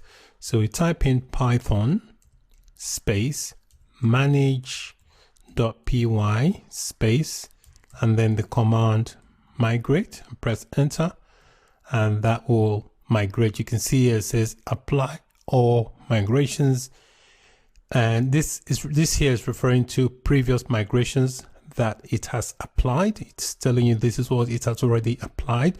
So there are tables for all this. So the one it has just applied is this one from courses 0001. So this was the migrations that we created above. So it's referring to this, telling us it has applied this migration there. All right. So now if we look in our table, our database, we should see a table that reflects that. So if we take a look now, you can see inside my database called Portfolio DB, I now have a table called course. All right, so that is the table that was created from the activation of the model. Before I wrap up this video, I just want to start my development server to make sure nothing has been broken. So I'll say Python manage.py space run server and press enter. And if my server is up and running, that means everything's okay. You can see here server is up and running and there is no migrations outstanding to be applied. So that's it for this video. Thank you for watching. Bye for now. Hello and welcome to this video. When you create a new Django project, by default, it also creates an administrative web page for you for that project that you can use to manage and administer the entire project. Before you can log into that administrative site, you need to create a super user account that can be used to manage your project. The command you need is called Python space manage.py space create super user. Once you type that command into your command line interface, it will provide you with some prompts that you need to follow. So let me show you what the admin page looks like. So make sure you have your Django web server running, and then you need to change the path. So just do, after the 8000, you type in admin, which is the path that will give you this admin screen. So this is where you would use the super user account you create. If we take a look at our settings.py file inside our Django project, you notice here we've got the django.contrib.admin. So this is the Django app installed that enables you to manage your project. And then if we look in the urls.py file, which is this file here, we should see a URL path. You can see here Django has created a path here automatically, which is, that means if you go to your project/admin, it will take you to the admin site. To create an administrative super user, you type in the command Python space manage.py space, and then you type in the word create super user. It's got to be one word, create super user. Press enter. You will get a few prompts. So the first prompt you get, it takes the name of your computer and asks you if you want to use that name. If you decide to use your computer name, you can just press enter and that accepts it. And then you indicate an email address. You don't have to, but I'll just indicate one just for illustration purposes. I just say Blue Lime Learning at hotmail.com. So once you've entered your email, you press enter, you'll get a prompt for a password. So just type in a password and then press enter. It will ask you to confirm the password. Press enter again, and it then tells you super user created successfully. Now we can go back to our project and then log into the admin site. To view your admin page, make sure you've got your Django development server running.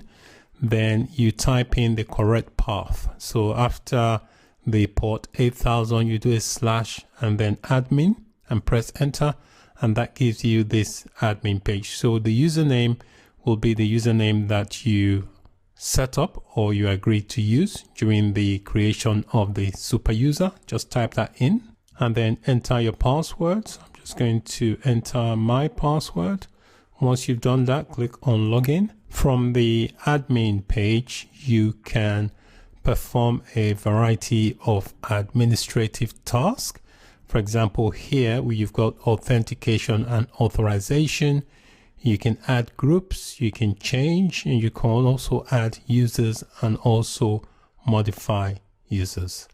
So that's it for this video. We successfully created a super user account. Thank you for watching. Bye for now.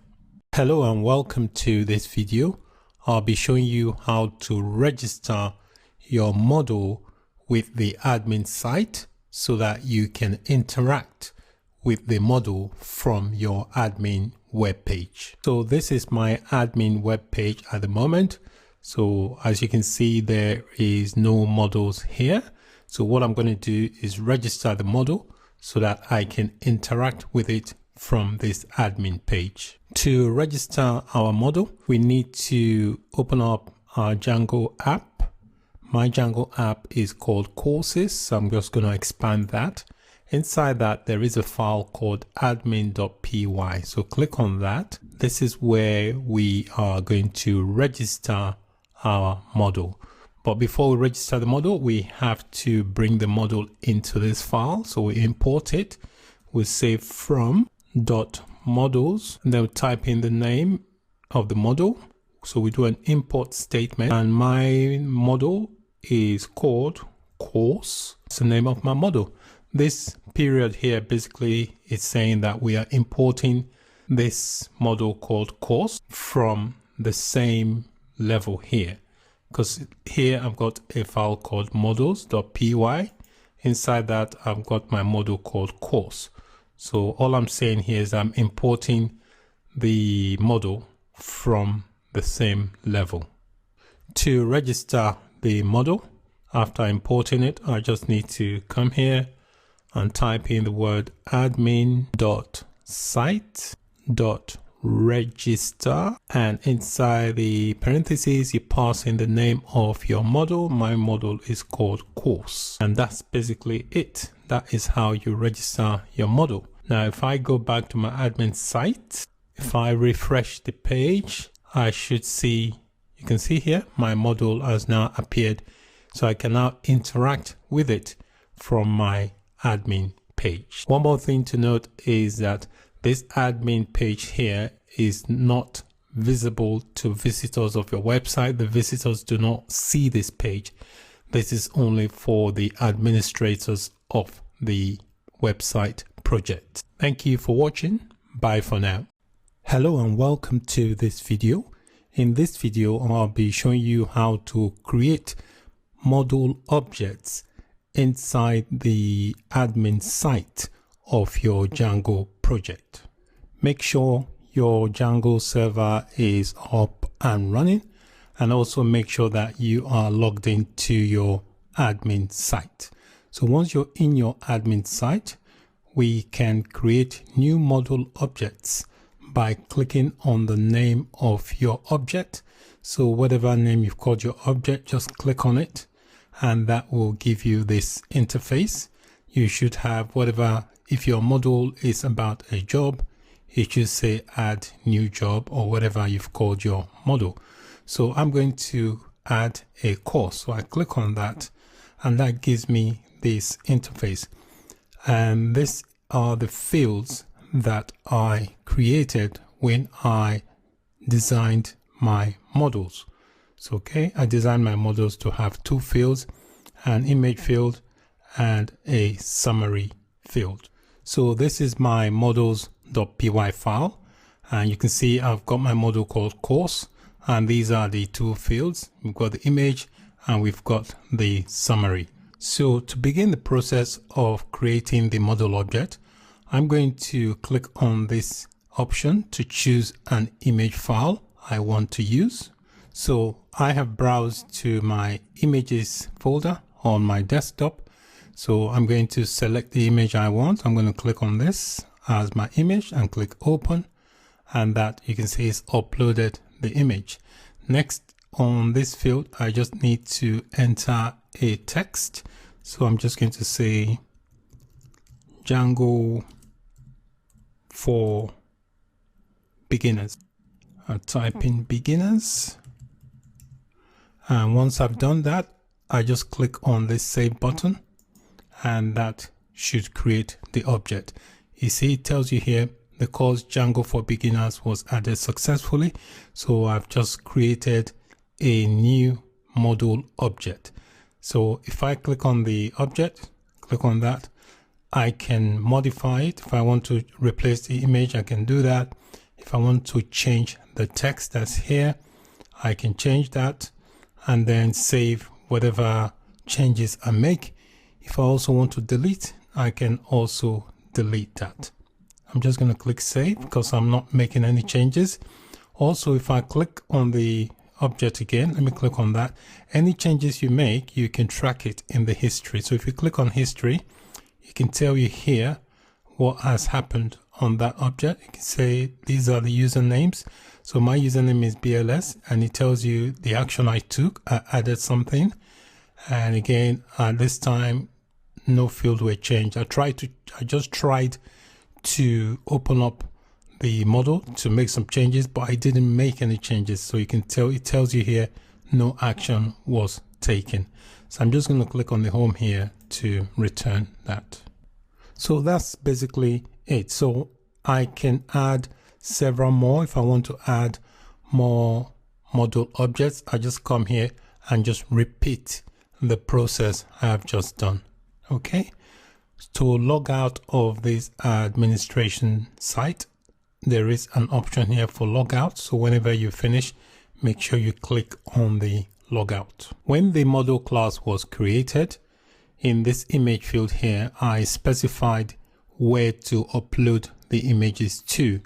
So I said to upload it to a folder called images. So the image I just uploaded, if we look here, it would have created a folder called images. You can see here, I've got the folder called images. If I expand that, you should see this is the image that I just uploaded. Okay, so that is it for this video. In this video, I showed you how to create a model object from the admin site of your project. Thanks for watching. Bye for now. Hello and welcome to this video.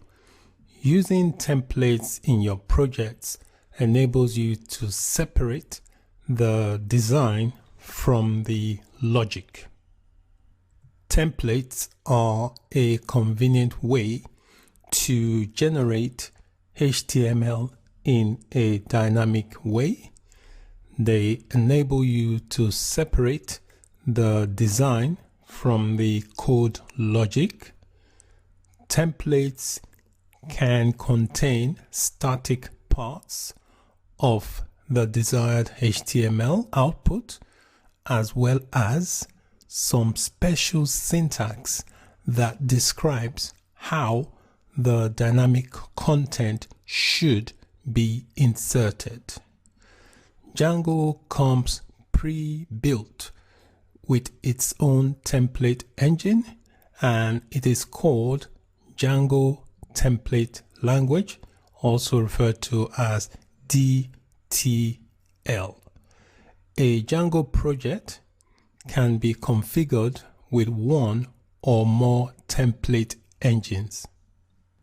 At the moment, the design is hard-coded inside the logic. So you can see here, this is the design that outputs this text. If I open up my project, this is my views. This is where the logic is written, the Python code, and this is the text. This is the design part. So what I'm going to do first, I'm going to relocate this into its own file, so that way I can separate the design from the logic. In order to do that, the way the Django template engine works, you have to create a directory for the templates inside your Django app. So let's do that. So this is my Django app. I'm going to right click on it and click on new folder. And I'm going to type the name of the folder. It's going to be called templates. It's important you do it in this way because this is where Django will look for the templates. So let me expand that directory. So this is the directory I just created called templates. And then what you need to do again, you need to right click and then you need to create another directory in the name of your app. So you click folder and then you type in the name of your app. My app is called courses. So just press enter. And now inside that courses, which is the app I've just created, which is inside the templates, you create a file, which is going to be an HTML file. Click on new file, and then I'm going to call it index.html and press enter. So this is the path that Django goes to look for your template file. This logic here that says hello world, I'm just going to relocate that inside my index. So what I'm going to do here, I'm just going to make it a H1 tag so that the text is bold. So I'll do that and I'll say hello world. And I'll close that tag, and that will now be my design.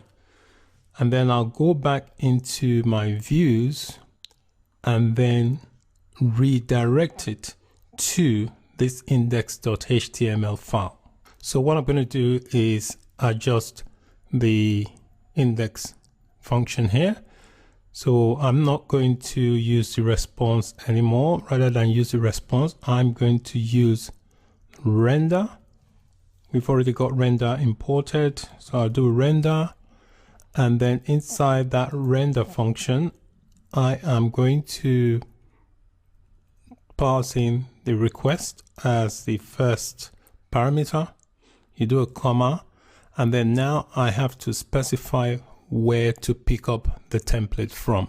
So the template is in my directory called courses. That's the name of my app, / and then the file is index.html. So once you've done that, just save the file, and then if I open up the index, so now if I refresh my page, it should display this text in bold. One more thing I want to do is if I go to my URLs pattern, I want to amend the URL just to point to the root. So if I go to my Django project, which is portfolio, and click on the urls.py file, you can notice here the path is courses. So I want to change that so that if someone just goes to the root, it will just display this particular view that I've created. So I'm just going to remove that and just leave that blank. Because I've changed the pattern, you can see here it's no longer showing the page. So now I want to remove the courses and just make it at the root. So if I just do that, it should show the page because I've changed the path. Now because I changed the path to the root, it's now showing the design properly. That is the root path. I don't need to do a / courses anymore. And you can see the HTML is being displayed correctly. So this is the design. So it's now rendering from the design rather than from the view. So this is where it's pulling the HTML from the template file. So I've been able to remove that from the view. All I had to do was just redirect when the request comes in, like when someone types in 127.0.0.1/8000, it will send them to this, okay, the courses /index.html. The courses here is a directory that contains the index.html file, which is a template file. Django templates also allows you to use special tags that you can use for arbitrary logic in the rendering process. So you have tags like this, and normally you have the opening, you have a % there, and then you also have a % inside. So that would be the opening, and you also have a closing one as well. You do that, and then you do a %, and then end, and do a % there. So you have tags like this that you can use with your templates. And what that does, it enables you to render arbitrary logic. Also, you can also use this. There's a double curly braces as well. You can use that. And what that does basically is used with the template rendering. So where the template is rendered with a context, and the rendering basically replaces whatever variables you have in between these double curly braces with their values, which are looked up in the context, and then it will execute the tags. So as you begin to work with template, you come across this too. You've got the single curly brace, and then you've got the double curly brace that you can pass in variables, and their values are looked up in the context, and then the relevant tags is executed. So these two will be used in template rendering as a context. I just wanted to make you aware of them, so when we start using them, you know what they are. So I'm just going to get rid of them from here because we don't need them at the moment, but we will be using them in the course as we progress. So that's it for this video. I was able to separate the logic of the code we have so far in our view from the template by creating a template directory and moving the design into that. Thank you so much for watching. Bye for now. Hello there, welcome to this video. Now that we have some objects from the model saved inside our database, the next step for us is to try and pull the objects from the database and get them to show up on the website so the end user can see it. We are able to see it on the admin side, but the end user cannot see the admin side and should never be able to see the admin part of your Django project. Okay, so in order for them to see what we have in the database, that is what we want them to see, we have to look for a way to display that information or pull that information out of the database for them to see. So let's open up our views.py file, and inside our index function here, I'm just going to create a variable that will be used to pull the objects from the database.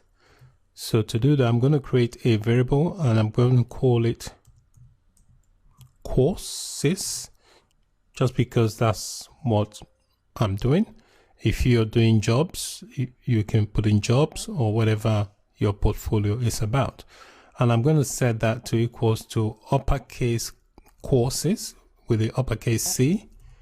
And this basically represents the model or the class in the database. I'll say dot objects. So this line of code is all I need to pull the objects from the database. And the next thing we want to do in this render here, render function or method, we actually need to reference the objects that are being pulled from the database, and we represent them in terms of a dictionary. So I'm just going to do a comma, and a dictionary you enclose in curly braces, and inside that dictionary I'm going to make the key. I'm just going to call it courses. Now this could be any string. I'm just calling it courses because that's the type of data, that's what I'm pulling out of the database. Yours could be jobs, it could be projects or whatever. So anything you want to call the string is fine, but it makes sense to call the string what you're trying to get out of the database. And then the next value, the value for that key is going to be the actual course I am pulling from the database. So I'm just going to say courses. So courses are the objects I'm pulling from the database, and this courses here is just a string to say what it is I'm getting from the database. So once you've done that, just save that. The next thing I need to do is go into my template file and set up a for loop that will loop through the objects and then get them to display on the page. So I'm going to my index.html file, and this is where I'm going to create the loop. What I'm going to do is just modify the title here and just say courses rather than hello world. I just delete that bit, and then I can start creating the loop. So I'm going to use a special syntax. So you do that and you add the %. So I'm going to say for course in courses. If your portfolio is about jobs, you can say for job in jobs. So I'm going to do for course in courses dot all. And what that would do, it will loop through the database of the courses and then render what's in there into the template. Next thing I want to do is be able to grab the field that I want. So I'm going to enclose that in a variable. So you do that with double curly braces, and I'm going to say course dot summary. My table has two fields, but I only want to display one of the fields. I don't want to display the image field at the moment, so only the summary. What I'm going to do also, I'm going to add a break tag so that there is a break after each one is displayed, so they don't get displayed on the same line. And finally, I will end my curly brace with the curly brace, and then we have the %, and you do end for, and you add the %, and that's how you close the braces. So once you've got that sorted, just press save. One more thing we have to do is import the model inside our views.py file. So I'm just going to come down here and just do from dot models. I'm going to import the class called course, So whatever you've named your model, just import it and just give it a relevant name. So that is important, because if you don't import the model into the views file, you'll not be able to access the model and pull out the objects from the database. If I now open up my URL of the project, it should now pull the object I have in the database. I created one object, so I expect to see that object displayed in the front end of the application. So as you can see here, this is the object from the database being displayed in the front end of the application. That is the title inside my HTML file. So now that I have the for loop in place inside my template, any further model objects I create in the database backend, I can get that to display in the front end of the application so the end users can see it. So that is it for this video. In this video, I showed you how to pull database objects from the database and display them in the application front end. Thank you and bye for now. Hello there, welcome to this video. I'll be showing you how to add Bootstrap to your HTML template to improve the look and appearance of your web page. Bootstrap is an open source toolkit that is used for developing with HTML, CSS, and JavaScript. So it's basically a type of framework that can make your website look better. You can get Bootstrap from the link displayed on the screen, which is https://getbootstrap.com. I want to be able to display the images of my courses in an album kind of way. So Bootstrap has many example templates that you can use. So click on examples, and the one I'm going to use is the album one. You can see here, this is the album. So if you have different images, you can display them in kind of an album format like this. So I'm going to click on this album link, and that will display this page. So I want to use the HTML that was used for this album page. So to do that, I'm just going to right click anywhere and click on the view page source. That will show you the HTML code that was used to create this page. So I'm going to click on that, and that will give you, this is the HTML page. The next thing I'm going to do is copy the entire HTML file here. So I'm just going to select all of it and then copy it and paste inside my HTML file. So I'll right click and go copy, and then I'll open up my HTML. I'm going to paste it just underneath the HTML code I have here. So I'll right click and click paste, and I'll just do Control and save. So let's take a look at this on the web page. So I'm just going to refresh my page. My server is running, so I'll refresh. You can see this is what I've just copied across, all this content. You can see this is not properly structured. That's because I've not got Bootstrap incorporated yet. So that's the next thing to do, to incorporate Bootstrap. There are two ways you can incorporate Bootstrap into your project. You can either install it, or you can reference it from the Bootstrap website.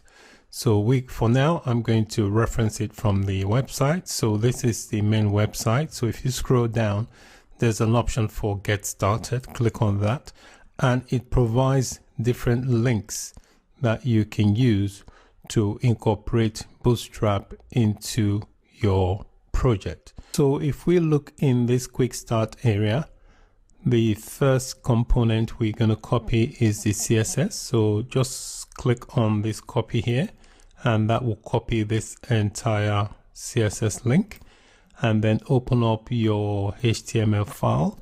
Inside your HTML file, you should see some CSS links. So what I'm going to do, just where it's got Bootstrap core CSS, I'm just going to paste the one I've just copied across, paste it there, and then I remove the one that was there before. This is the one I've just pasted, so I'm going to remove the one that was there. I'm just going to scroll through and remove that, and this is the one I've just added. I'm also going to remove this one on line number 20. Just scroll through and remove that. Okay, so now this is the CSS I've just copied across. This is a link that will link me to the Bootstrap. And if I go back to the Bootstrap page, I also want to copy some JavaScript components. So if you scroll down, you can see these are the JavaScript area. I've got 3 files here. So I'm just going to select and then copy, click on copy. I go back into my HTML file. If I scroll down to my index.html file, there is some area there that contains some JavaScript. I'm going to replace all the script element from that section. So right at the bottom, you should see a script tag. Get rid of this script tag here. We're going to paste in the one that I've just copied across. Right click and click paste, and that will paste the script tag. These are the ones I've just copied across to replace what's there. So once you've done, just click to save the file, and let's refresh our page. So I'm just going to click on the refresh, and you can see now it's now displaying the content properly. Okay, so basically what's going to happen here, the image from my courses, or if your portfolio is about jobs or whatever, the images will be displayed here, and then the text that goes with it will go in this area here. Okay, so obviously we're still going to make some tweaks to customize this to make it look more like our project. I'm going to end this video here, and in part 2 we will continue tweaking this Bootstrap template that I have incorporated so that it looks more like our project. Thanks for watching. Bye for now. Hello and welcome to the part 2 of this video. In this part of the video, I'm going to start customizing the HTML that I copied over from Bootstrap. So this is what the project looks like after copying the HTML template over from Bootstrap. So I'm going to start customizing it. Okay, so the first thing I want to do, I notice here, you can see here, this doc type is showing. It shouldn't show at all. It looks like when I copied it over, I forgot the tag at the opening. So I just need to fix that first. So inside my HTML here, that's the doc type on line number 10. I just need to add the opening tag, and that should fix that problem. I'll do Control S to save the code. Now, if I refresh, this doc type should disappear. You can see it's gone now.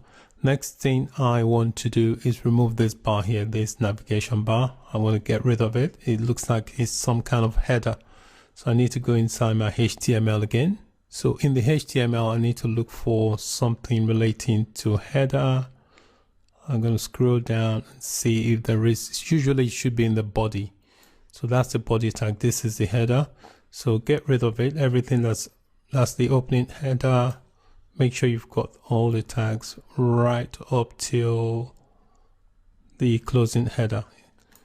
So make sure you get from the closing header, which is this one here on line number 76, all the way to the opening header, which is on line number 46. So just get rid of that block of code. So once you've got rid of that header, just do Control S to save your code, and let's go back and take a look. Let's refresh, and this header should disappear. You can see it's now gone. The next thing I want to do is change the title. You can see here it says album example bootstrap. We want to change that to reflect our own project title. To change the title of the page, if you look under the head section where you've got the meta tag, you should see a section here on line number 18. It says title. So this is the title we'll copy it over. So just get rid of that and add your own title. So I'm just going to say Blue Lime Courses. Okay, and do Ctrl S to save. Now if I refresh, this title here that says album example should now reflect my own title. You can see here saying my own title, Blue Lime Courses. Right, the next thing I want to change, this area here, this gray area here is called a Jumbotron. So I want to modify this area. First thing I want to do is change the heading for this Jumbotron. So if you scroll down your HTML file, just after the body tag, you've got the main row here, and then you've got the section class Jumbotron. So here on line 51, we've got the Jumbotron heading. So I'm just going to change that to my own heading. So just put a heading that reflects your own project. So I'm just going to say Blue Lime Learning Solutions. That would be my title. Do Ctrl S to save. If I refresh, this album example title should change to my own title. You can see it's changed to my own title. Next thing I want to do, this text in this area here, I just want to modify it to my own text. So this is my Jumbotron area. So I'm just going to change the Jumbotron text. I'll get rid of what's there at the moment and just add my own text. I just say, welcome to Blue Lime Learning. And I can just say, we provide 24/7 online learning on Udemy. And I'll do Ctrl S to save that. Now if I refresh my page, this area here should change to reflect my own text. So I'll refresh. You can see here it's changed to my own text. It says, welcome to Blue Lime Learning. We provide 24/7 learning on Udemy. Next thing I want to do is change the text for this buttons, this call to action buttons.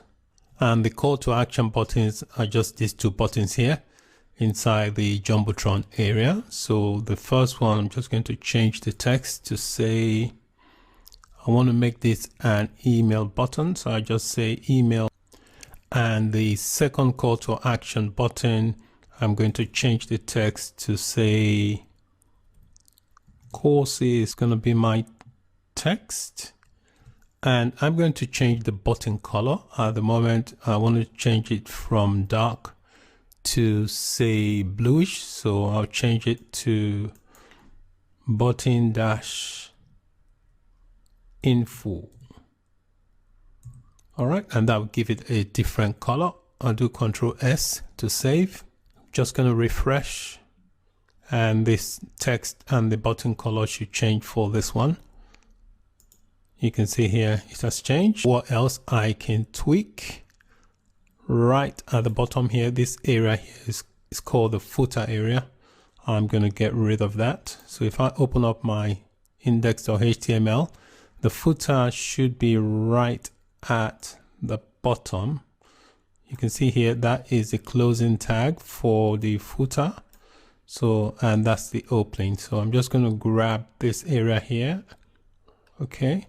So that's the opening footer, closing footer, and I'll just get rid of that and do Ctrl S to save.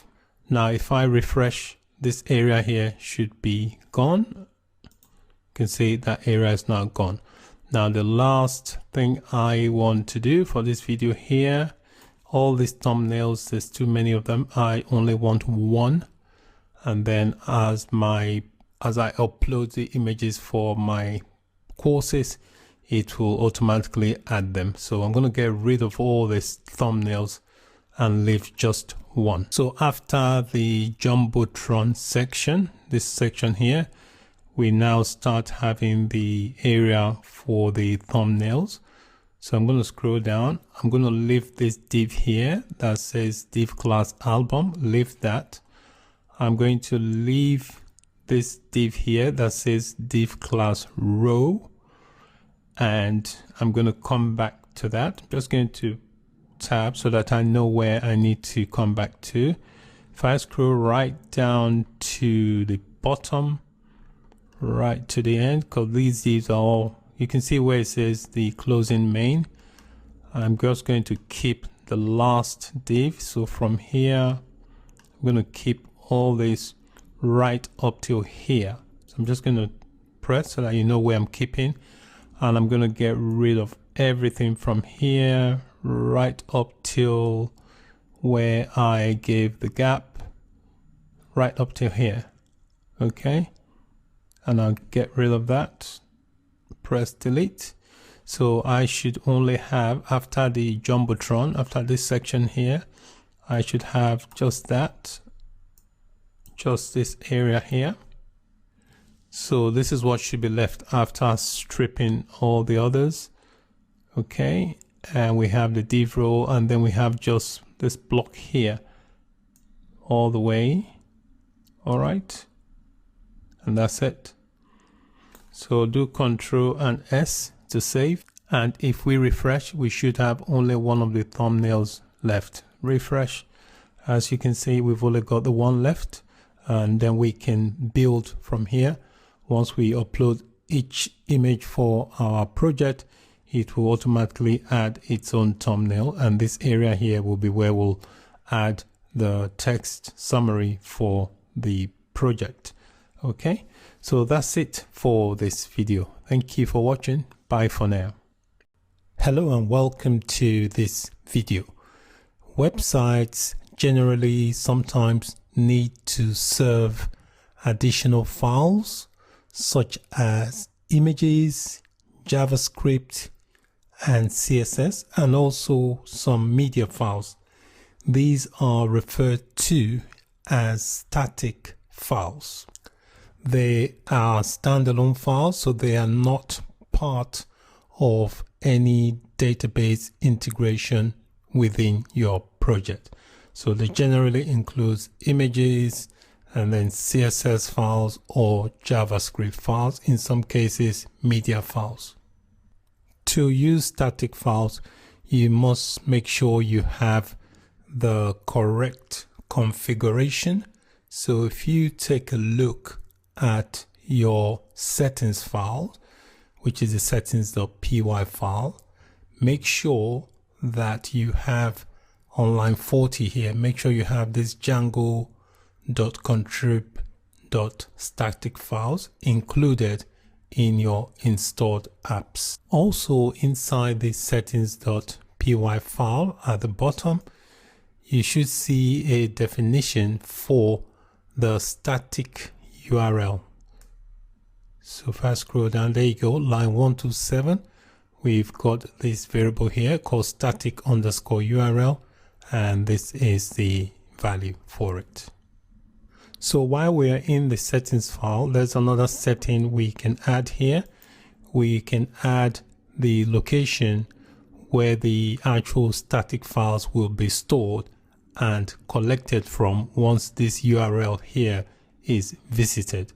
So I'm just going to tab down, and to begin, I am going to create a variable.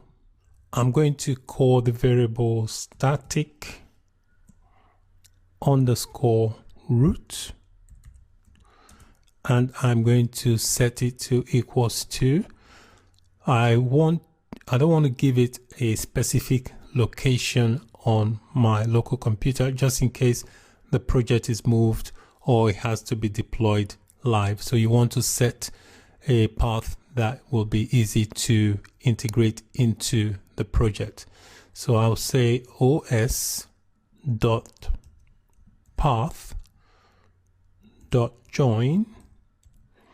and in parentheses this should be join, and then in the parentheses I would say base underscore dir, comma, and then static. So line 28 here is the absolute path to the directory in which the static files should be stored and also collected from. So notice here on line 128 I've used this join here, and basically what I'm doing here is that I'm joining two things together. The first is the base underscore dir, which is the base directory. That's basically the starting point of the project or of your project, and then we have to provide a name of the folder where we want this to be stored. So I've called it static. I've not created that yet, so I'm going to create this folder inside my Django app. So let me create this static folder that I've referred to here on line 128. So inside my Django app is called courses. I'm going to right click and select new folder, and inside that I'm just going to type in static and press enter. So any static files I have will be stored inside that folder called static. So this is my project directory, and that's the static folder I've just created. So I'm just going to open it. I've got an image folder and I want to drag an image into it, this logo here. I want that logo to be my static file, one of my static components. I'm going to paste that inside there. So if I expand my Django app, you should see my static, and there should be an image file here of my logo. Okay. So if your portfolio is about a job, you could put an image of yourself there, or if you've got an image of a project you want to put as a static file, you can also do that. To access the static file settings, I'll need to import them into my urls.py file of my Django project. So this is my Django project here. I'm going to expand that and click on this urls.py. So I'll need to do, where I've got the imports here, I need to import the settings.py. So to do the import, you type in from django.conf,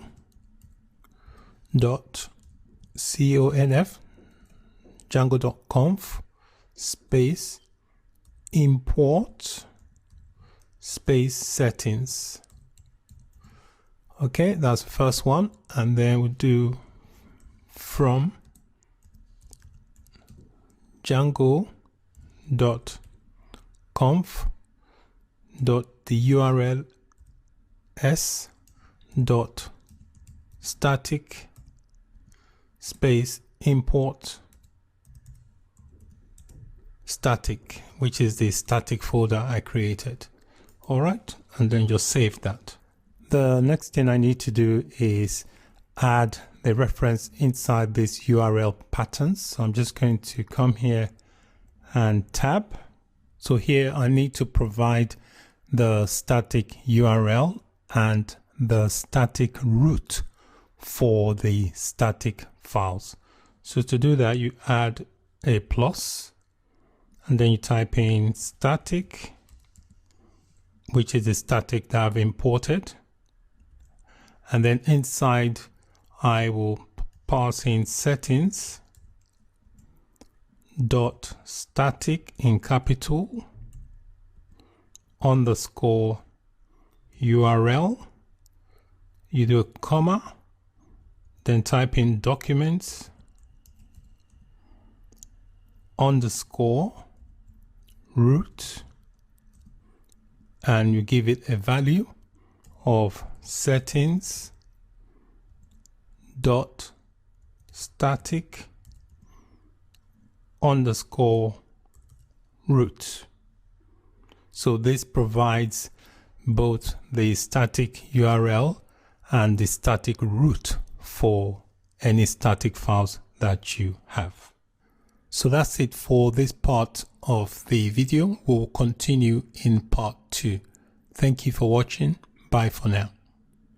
Hello and welcome to the part 2 of adding static files.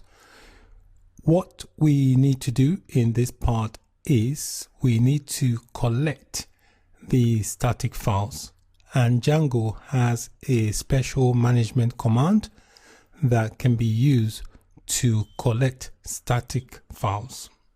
You can have static files in a bunch of different applications, and what this command will do, it will bring all the static files. It will search the entire Django project, and anywhere it finds a folder with the word static, it will bring them all together in a central location. When you create a new Django project, the Django admin side also has some static files. So this command I'm going to type will collect all the static files and put them in a central location. That way it makes it easier to update one location for all the static files. So the command is Python space manage.py space collect, one word, static, and then press enter.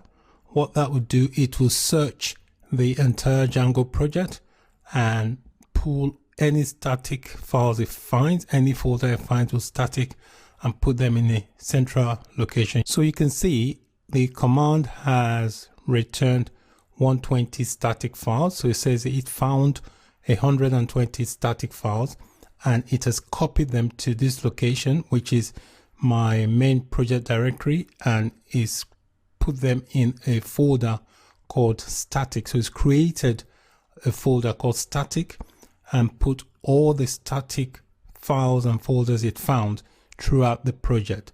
Okay, so that's what if in case you're wondering why there's 120, these will include static files from the admin site that Django would have provided. So the command that I just executed created this file called this folder called static, and if we expand that, this folder called admin would have been all the static files from the admin site. If I expand that, you've got the CSS, the fonts, IMG, everything here belongs to the admin site of your project. And this logo here is my own logo that I added into my static folder, which is located inside my Django apps and inside the folder called static. Okay, so it's pulled it from there and dropped it into this main listing. So this static folder here is the central static folder. So any static files that I find or that this project uses will be stored in this central location. Makes it much easier to just update one directory for your static files. So this here is the root directory. That's where the main static folder has been created.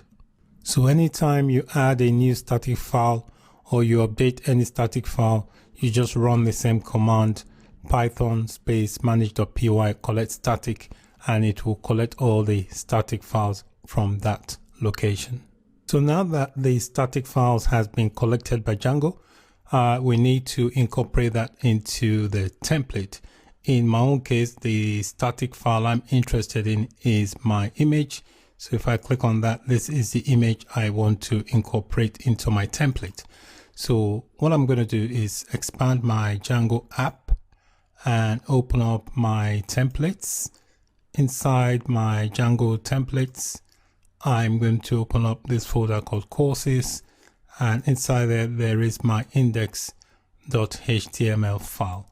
So I need to let this template file know that I want to use static files, and to do that you have to use the template tag to tell it that you want it to load some static files. So you do that right at the top. So I come here, you can see where I've got the doc type just underneath here. I'm just going to tab down and add the template tag, which is the curly, open curly brace, and then you add the %, and then you type in load static, and then you add the %. So just this one line of code here, this tag here will load the static files into your project or template. So that's just one command that will load the static file you request for. And then I need to specify what static file to bring into the template. And I want to bring my image into the template. So what I'm going to do, I'm going to create an image tag somewhere. So you can see in my Jumbotron here, just after this paragraph tag, after the 2 buttons, I'm going to tab, come down, and I'm going to add an image tag. So you do a left angle bracket img, and inside that tag, I'm going to do a space and do an src. Src basically is the source, so I need to tell them where I want the image to be pulled from. So you do the quotes, and in curly braces, I'm going to use the template tag again to indicate that I want to bring in some static content into this location. So what I do, you do the %, and I'm going to specify where it is coming from. It's coming from a folder called static. Okay. And the name of the file is called logo.jpg. It's a JPEG file. And then I'll close the template tag with the % sign.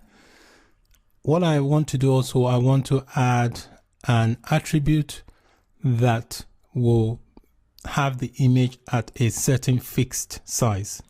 So I'm going to do a space inside the image tag and specify the height I want this image to be. So I'm going to set it to 300, and then I'll close that tag and then close the img tag. Okay, so that should be it. So if you just save the file and then restart the development server, the image should now show on the page. So you can see here, that's the server running, and you can see the image that I have just uploaded. So I've been able to bring in a static file into my Django app. So at the moment, the images from the database are not coming through yet. I've not configured that. We'll do that in subsequent videos. But for now, we have successfully brought in a static file into our Django app. So that's it for this video. Thank you for watching. Bye for now. Hello and welcome to this video. I'll be showing you how you can add links to buttons on a web page.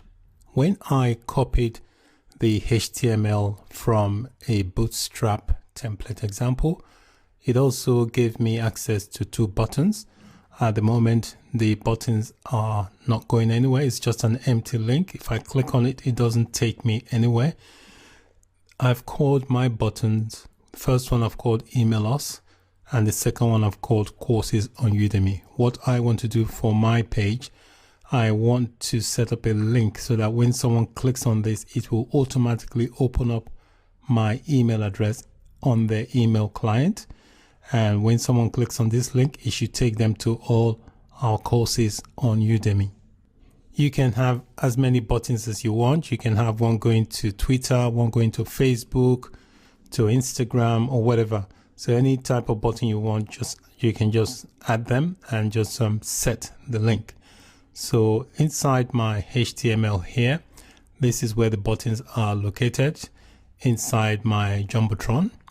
And you can see here, this hash here indicates that the link is empty, so it goes nowhere, just submitting to itself. So I want to change that. My first one here, I want to add a mail to. Mail to basically is a uniform resource identifier. It's a scheme for email addresses. So it's basically used to produce hyperlinks on websites that allows users to send an email to a specific address. So now I'm going to specify the address I want. So when they click on the link, it will open up my email address on their email client.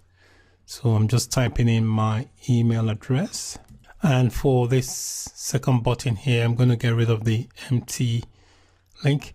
I want to add the address for my Udemy courses so that when the link is clicked, it will display the courses that we have on Udemy. So that's it. I'll just save that.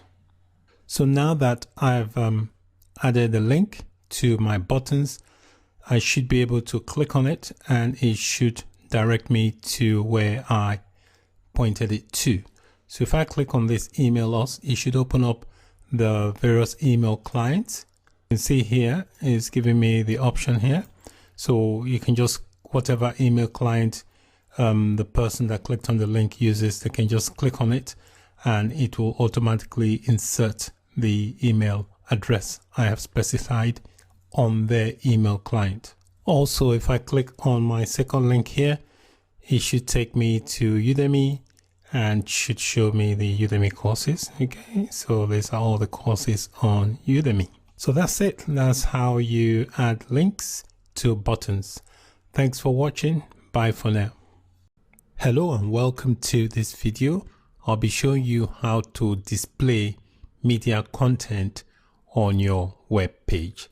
Media content basically refers to uploaded content that have been saved into the database. I have got an image on my database, but it's not showing here on the front end part of the application. So the image should show here. That's because I have not set up the media file content settings. So the same way you set up static files, you also need to set up the settings to be able to upload media content. First, I want to customize this front end further. I want to get my actual text from the database to show up here. I want to remove these links and remove that, and also want to be able to relocate this content here, which is from the text in my app. I want to bring that into this area here. I also want to remove this title here for the courses. I don't need that, so I'm going to strip that out as well. So open up your index.html template. We're going to start making some modifications. So first thing I'm going to do is take out this h1 tag on line number 1. I'm just going to delete that. If you don't want to delete it, you can just comment it out. Next thing I want to do here, this for loop here, I want to remove that and embed that inside the HTML. So I'm going to copy this for loop, the beginning of this for loop. I'm going to cut and I am going to embed it inside my HTML. So I'm going to scroll down and look for where to embed it. So here where it's got on line 63, where it's got div class row, okay, I'm just going to embed it after that. Just paste it in there. Okay. Next thing I want to relocate is variable here. So I'm going to just cut it. That is the actual text. I'm going to remove that and look for where the content is. You can see here on line number 70, if I scroll down line number 70, we've got the current text. This text here is the text that's showing on the application at the moment. That is this text here. So I want to remove that and have this text that's showing up here. I want to get this text to replace it. So what I'm going to do is here, just get rid of all that text, and we'll replace that with the content from the database. I'll just paste that in there. Okay, so that should pull the text from the database. The loop has to end somewhere. This is the end loop here. I don't need this break anymore, so I can just get rid of that break, and I'll just copy the end of the loop, copy that, and just relocate that to where I want the loop to end. So I'm going to make it end here. Just going to paste it here. So this is where I want the for loop to end. So anytime a new image is uploaded, it will just add that to, it will loop through and then just add that in that div. Okay. So if you refresh your page, you should see that the title has gone from the top. And if we look here in this area here, we can see the text now is now showing up here, and the placeholder text has been removed. So this text here is coming from the database. Next thing I want to do is remove these two links here and this text here. So what I'm going to do is remove this div. You can see this div here from line 71 to line 77. I'm just going to highlight that div and just remove it all the way to 77. The next thing I want to do is add an image tag. So here on line 67, I'm just going to tab down after line 67 and just add an image class. So you do the left angle bracket, type in img space class. I'm going to call the class equals to card dash img, do a dash, card dash img dash top. That will be that will enable the image from the database to be embedded inside this div area. I also need to specify where the image is coming from. So you do that with the source attribute, and the source, I'm going to give it, what I'm going to do, I am going to come back to this later because I want the source to be from the database rather than specify a path. So it's going to pull the image from the database. So what we'll do, we'll set this up later. Because we're dealing with media content, I need to implement the correct settings in the settings.py file and also set up the URL for that setting. Once I've done that, I will then come back here and put the value in there, the URL that will be used to get the images. So we'll do that in the next part of the video. Next thing is to delete this SFG here on line 69. We don't need that since we now added an image class. So that's it for this part of the video. In the part 2, we will implement the settings and the URL for the media content. And once we've got that set up, the image from the database should show on the front end of the application. Thanks for watching and see you in part 2. Bye for now. Hello and welcome to the part 2 of displaying media content. In this part of the video, we are going to set up the URL settings and also the path settings for media content so that we can access media files. So let's go to our settings.py file which is located inside the Django project. My Django project is called Portfolio, so I'm going to expand that and click on the settings.py file. Now if you scroll right down to the bottom, you can see we've got the settings for the static files. So I'm just going to copy the settings for the static files and just modify them.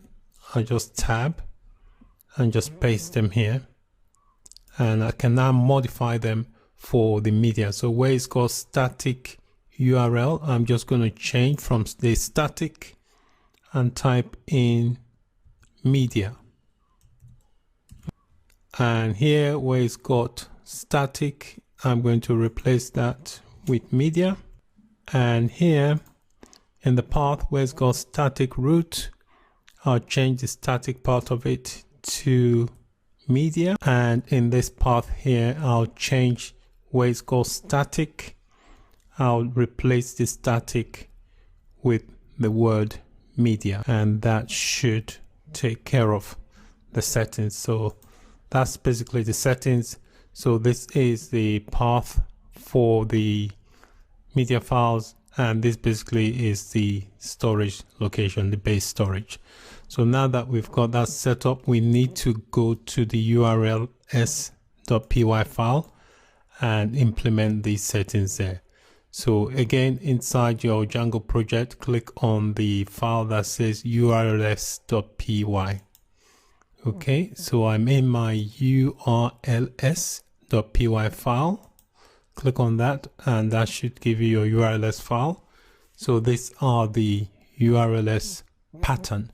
So the settings I've just added inside my settings.py file, I need to be able to reference them here. So I'm just going to collapse this so that I can get more room. So what I'm going to do here, I am going to copy this bit, take that from there, and do a cut, and come here and paste that in there. I'll take out the plus and just copy where it's got. I'll copy this bit, URL patterns, and come here and do a paste, and I'll do a plus equals 2. Okay, and this is for the static file, so I'm just going to copy the same thing and then just modify it for the media files. So just paste and just modify. So where it's got static, I'll leave that, and then here this bit where it's got static, you replace that with media. So type in media, and we'll get rid of the static element.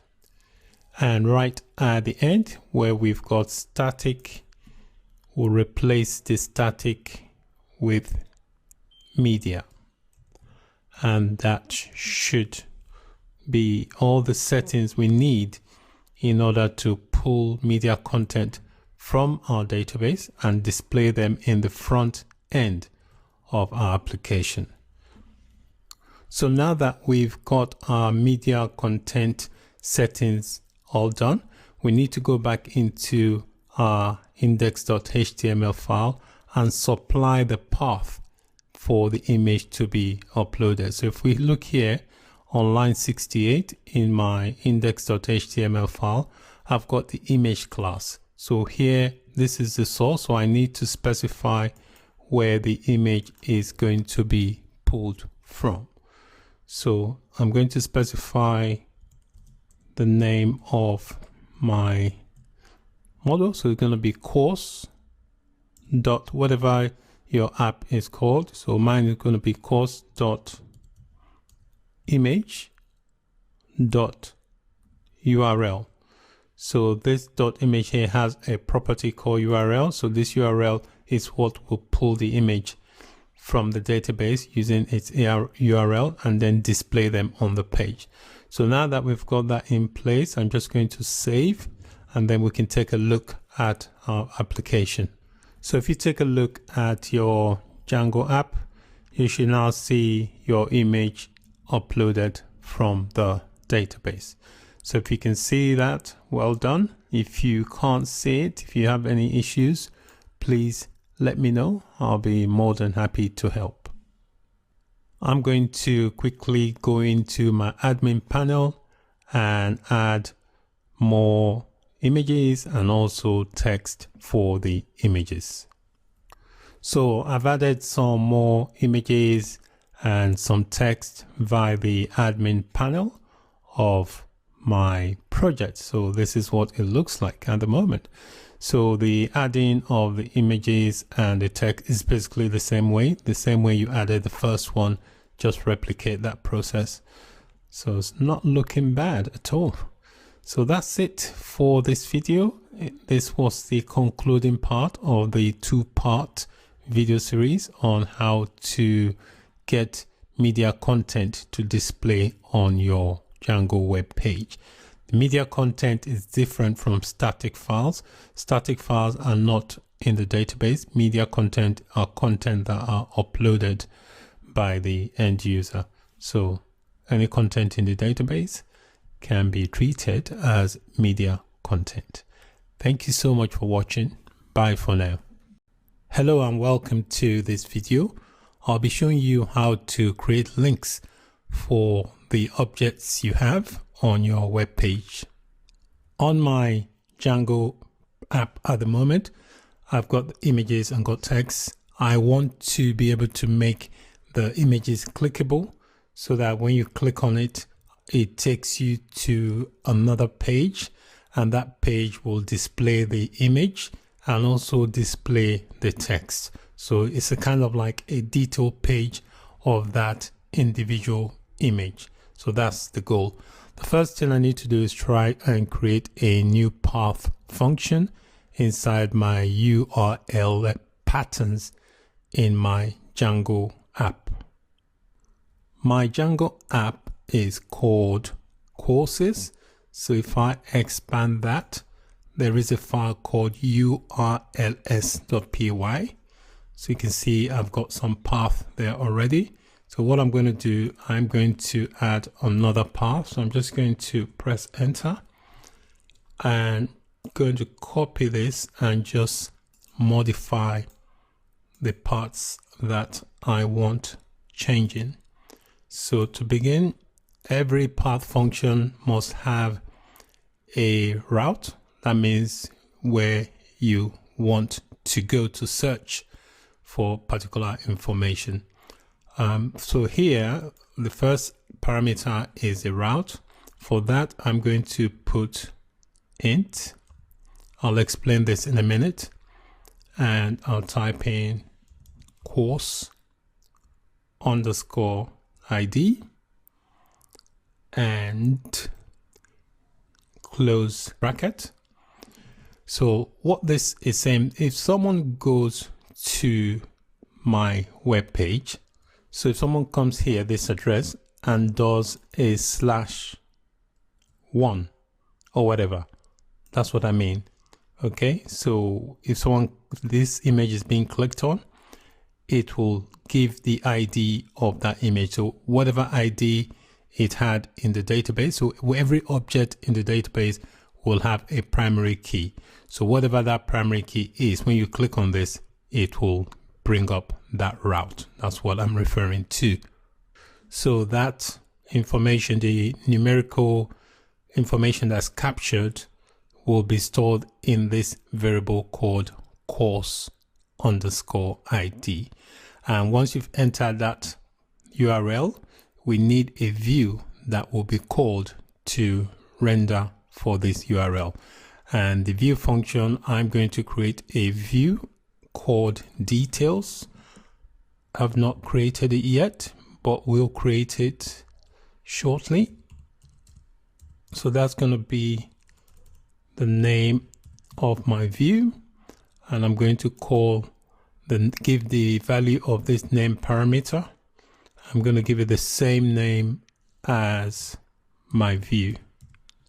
Okay, So now that I've set up the URL path, I need to create the view that I specified inside that path. So I'm going to open up my views.py file, which is this file here, and just create a new view function. So I'm just going to tab down, make sure your indentation is correct. So I'll create a new view function, type in def to create the function. I'm going to call it detail because that's what I specified in my URL path. And inside the parentheses, the first argument is always the request that is made, and the second argument is going to be the course ID, because I specified a variable called course ID when I set up the URL pattern. So I need to pass this. So anytime this view is called, this variable called course ID, course_ID, will be forwarded to this particular view. All right, so add the colon and press enter. For now, I just want to return. I'm just going to do a test, return, render, and inside that render function, we're going to pass in the original request as the first argument. And then the second argument is going to be the view that I want to use for this function when the function is called. So for now, I just want to test it by using the view called index. Okay, and I've got a view called index, which I'm using for this index function. I'm just going to use that here just for testing purposes to test if what I'm trying to do is going to work, and then I can implement the view properly. The next thing I want to do is do some basic testing. I want to make sure that if I go to my URL and do a /1 or enter any integer, I want to make sure that it does print that out. So I don't want it to print it on the page. I want it to print it out in the console. So to do that, I'm going to just tab down and do a print statement. So I do print, and in the parentheses, I'm going to pass in the course ID. Okay. And then here on line 15 in my render, make sure you have there are quotes surrounding this. That should be the opening quote, and the closing quote should be at the end of that. So make sure you are enclosed in quotes. So once you've done that, just click and save, and let's do some basic testing. So this is the page here. So if I change the route, if I do a /1 and just press enter, the reason it's still giving me this because I am using the index view at the moment just for testing purposes. So if I look in my console now, you can see here is printed out the number 1. If I do a /2 and go back in my console, you can see is printed out 2. So that means the URL path is at least working. I can now remove the print function here because I've tested and it works. So what I want to do now is implement this method properly, this detail method. So first thing I want to do is import right at the top. So after this render here, I'm going to do a comma, and I want to import a class called get underscore object underscore or underscore 404. Now what this class or method will do basically is that it will call the get function on a given model. So it will query the database. If a certain object does not exist in the model, it will return a 404 error. That's basically what that's doing. So inside my function, I'm going to implement that inside this view called detail. First thing I want to do is create a variable inside the function. So I'll create a variable called course underscore detail. So you can call yours any name you like. I'm going to set that to equals to this function that I just imported, which is get object underscore 404. And inside the parentheses for this method, you have to pass in the module that you're trying to get data from. And my module is called course. It has to be in uppercase. Okay. So that's the name of my module, which is course. And then it also takes in another parameter, which is a primary key, because every record in the database will have a primary key. So PK stands for primary key, and you give it a value, and the value of that primary key is going to be the individual course underscore ID. That's what this method here is going to query the database using the get method. And if it doesn't find the particular primary key for the object we want from the database, it will return a 404 error to say that that object does not exist. And in my render here, I'm just going to adjust this. I'm going to change the view. So I'm going to create a file, HTML file later called detail.html. So when this function is called, this view function is called, it will render this detail.html template. So inside that, I want to just do a comma and add a dictionary. So you do curly brace, and for the dictionary, the key is going to be a string. So because the information I want to retrieve is about a course, I'm going to specify the name of the course. So inside the dictionary, between the quotes, I'll say course. And then that would be the key for the dictionary. And then I'll add the colon, and the actual information I'm trying to get back from the database is the individual course detail. So I do course underscore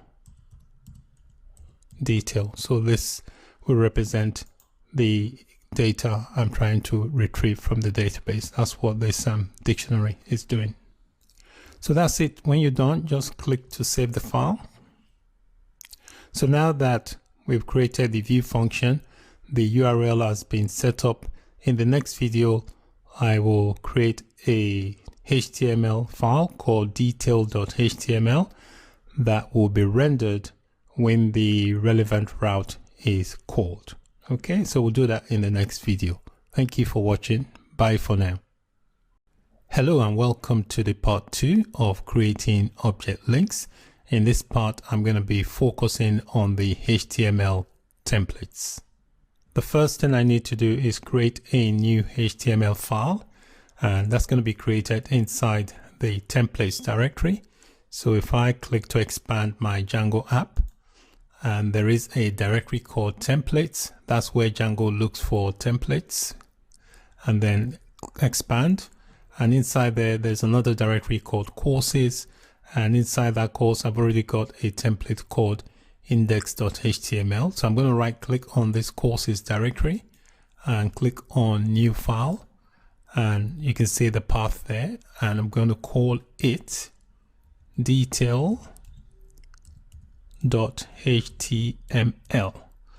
and press enter because I've already specified that name inside my view.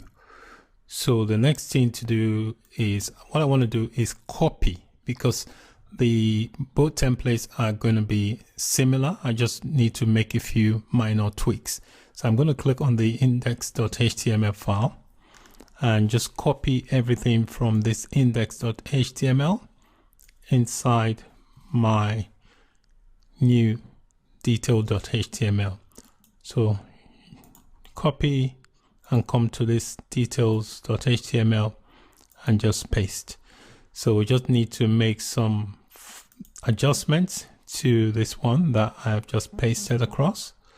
So I'm just going to look through and see what I need to amend or take out. We're still going to leave this here because we want to load static files. I'm just going to scroll down into this Jumbotron area here. I'm going to change the where it's got Jumbotron heading. I'm going to change that title. So I'm going to get rid of that text and just type in course detailed instead. Okay. Make sure that you've got the H1 tags there. That's the opening H1 and that's the closing H1. Also here where it's got lead text, I want to change that text. So I'm just going to get rid of that. And in place of this, I'm going to use the Django template syntax to embed a variable. So you do that with double curly brace. So do double. And basically what I want to do here is inside this template, this area here, I want to bring in the actual text for the course. Okay, so I've got a field in my database table called course.summary. So that's what I'm saying. It's going to be rendered in this area here using this special variable syntax. Next thing I want to do is add an image tag. So just after this line 44, I'm just going to press enter and add an img tag. So you do left angle bracket img for an image tag, and then sroc, that's the attribute that you have to specify where the image is coming from, and you enclose that in quotes. So again, I'm going to use the variable syntax here for the Django template language, and I'm going to bring in the individual image that is requested for. So we're going to do course dot image, all right, dot URL. So it will grab the image based on the URL that was defined for that image. And I want to set a height attribute because I don't want the image to be too big. So I can set the height to equals to 300. Okay, and I'll close the image tag, and that will be my closing tag. All right, so that basically will bring in the image for the course. The next thing I want to do is be able to add a link that when you click on the object, which is the image, you should have a button that will take you back to the main home page. So what I'm going to do, I am going to get rid of this here. I don't need this too. I'll get rid of this. This is copied over from the index template. I'll get rid of that and add my own link. So to add an anchor tag, you do a left angle bracket and type in the letter A, space, and then the href attribute, and then you specify the image you're trying to bring in. So you do, I'm going to use the template string again. So I'll do the % and specify the URL. And this is where is going to the image is going to be redirected to when you click on the image. I want it to be redirected to my home page, which is the index page. Okay, that's what I'm saying there. And then I'll add the % here to close that. Next, I want to add the button that will be clicked on to take them back to the home page. So to add a button, you do btn space btn dash primary. Dash primary will give me a blue button, and then do space my dash 2. So that's the Bootstrap button class. and then I'll add the text that will be displayed on the button. So it's going to say back, and then I'll close the opening anchor tag. So what this link is basically, when you click on the image, there will be a back button, and when you click on that back button, it will take you back to the home page of the application. I don't need this image tag here on line 49. That's from my index file. I'm just going to delete that. So the final thing I need to do is create the link, what will make the actual object clickable from the home page. So I need to go to the index.html, which is this. That's my index.html file.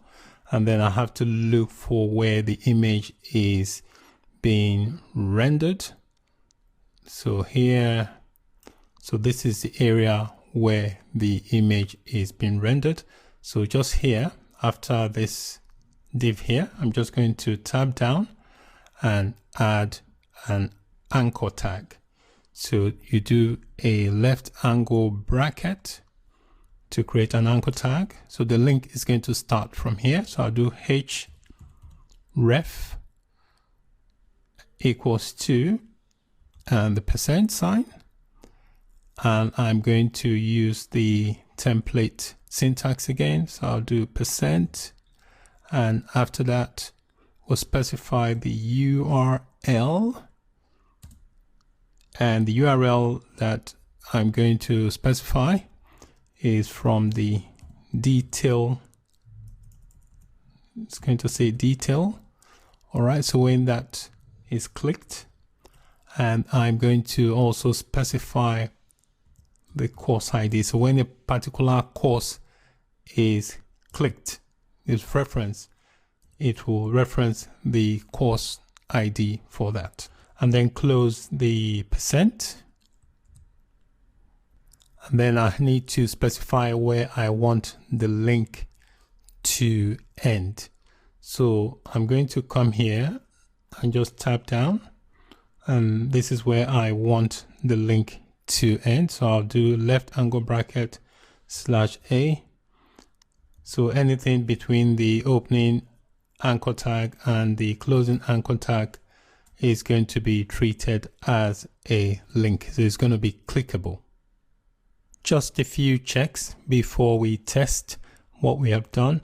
Inside the index.html file on line 64, where I added the imj class, make sure that your quotes are all paired properly and your curly braces, all of them match. So you should, for example, for the source of the image, you should have the quotes on the outside of the variable template, and then you've got the quotes there. So make sure everything match up. Make sure your tags are closing. That's the opening tag, and that's the closing one. Okay.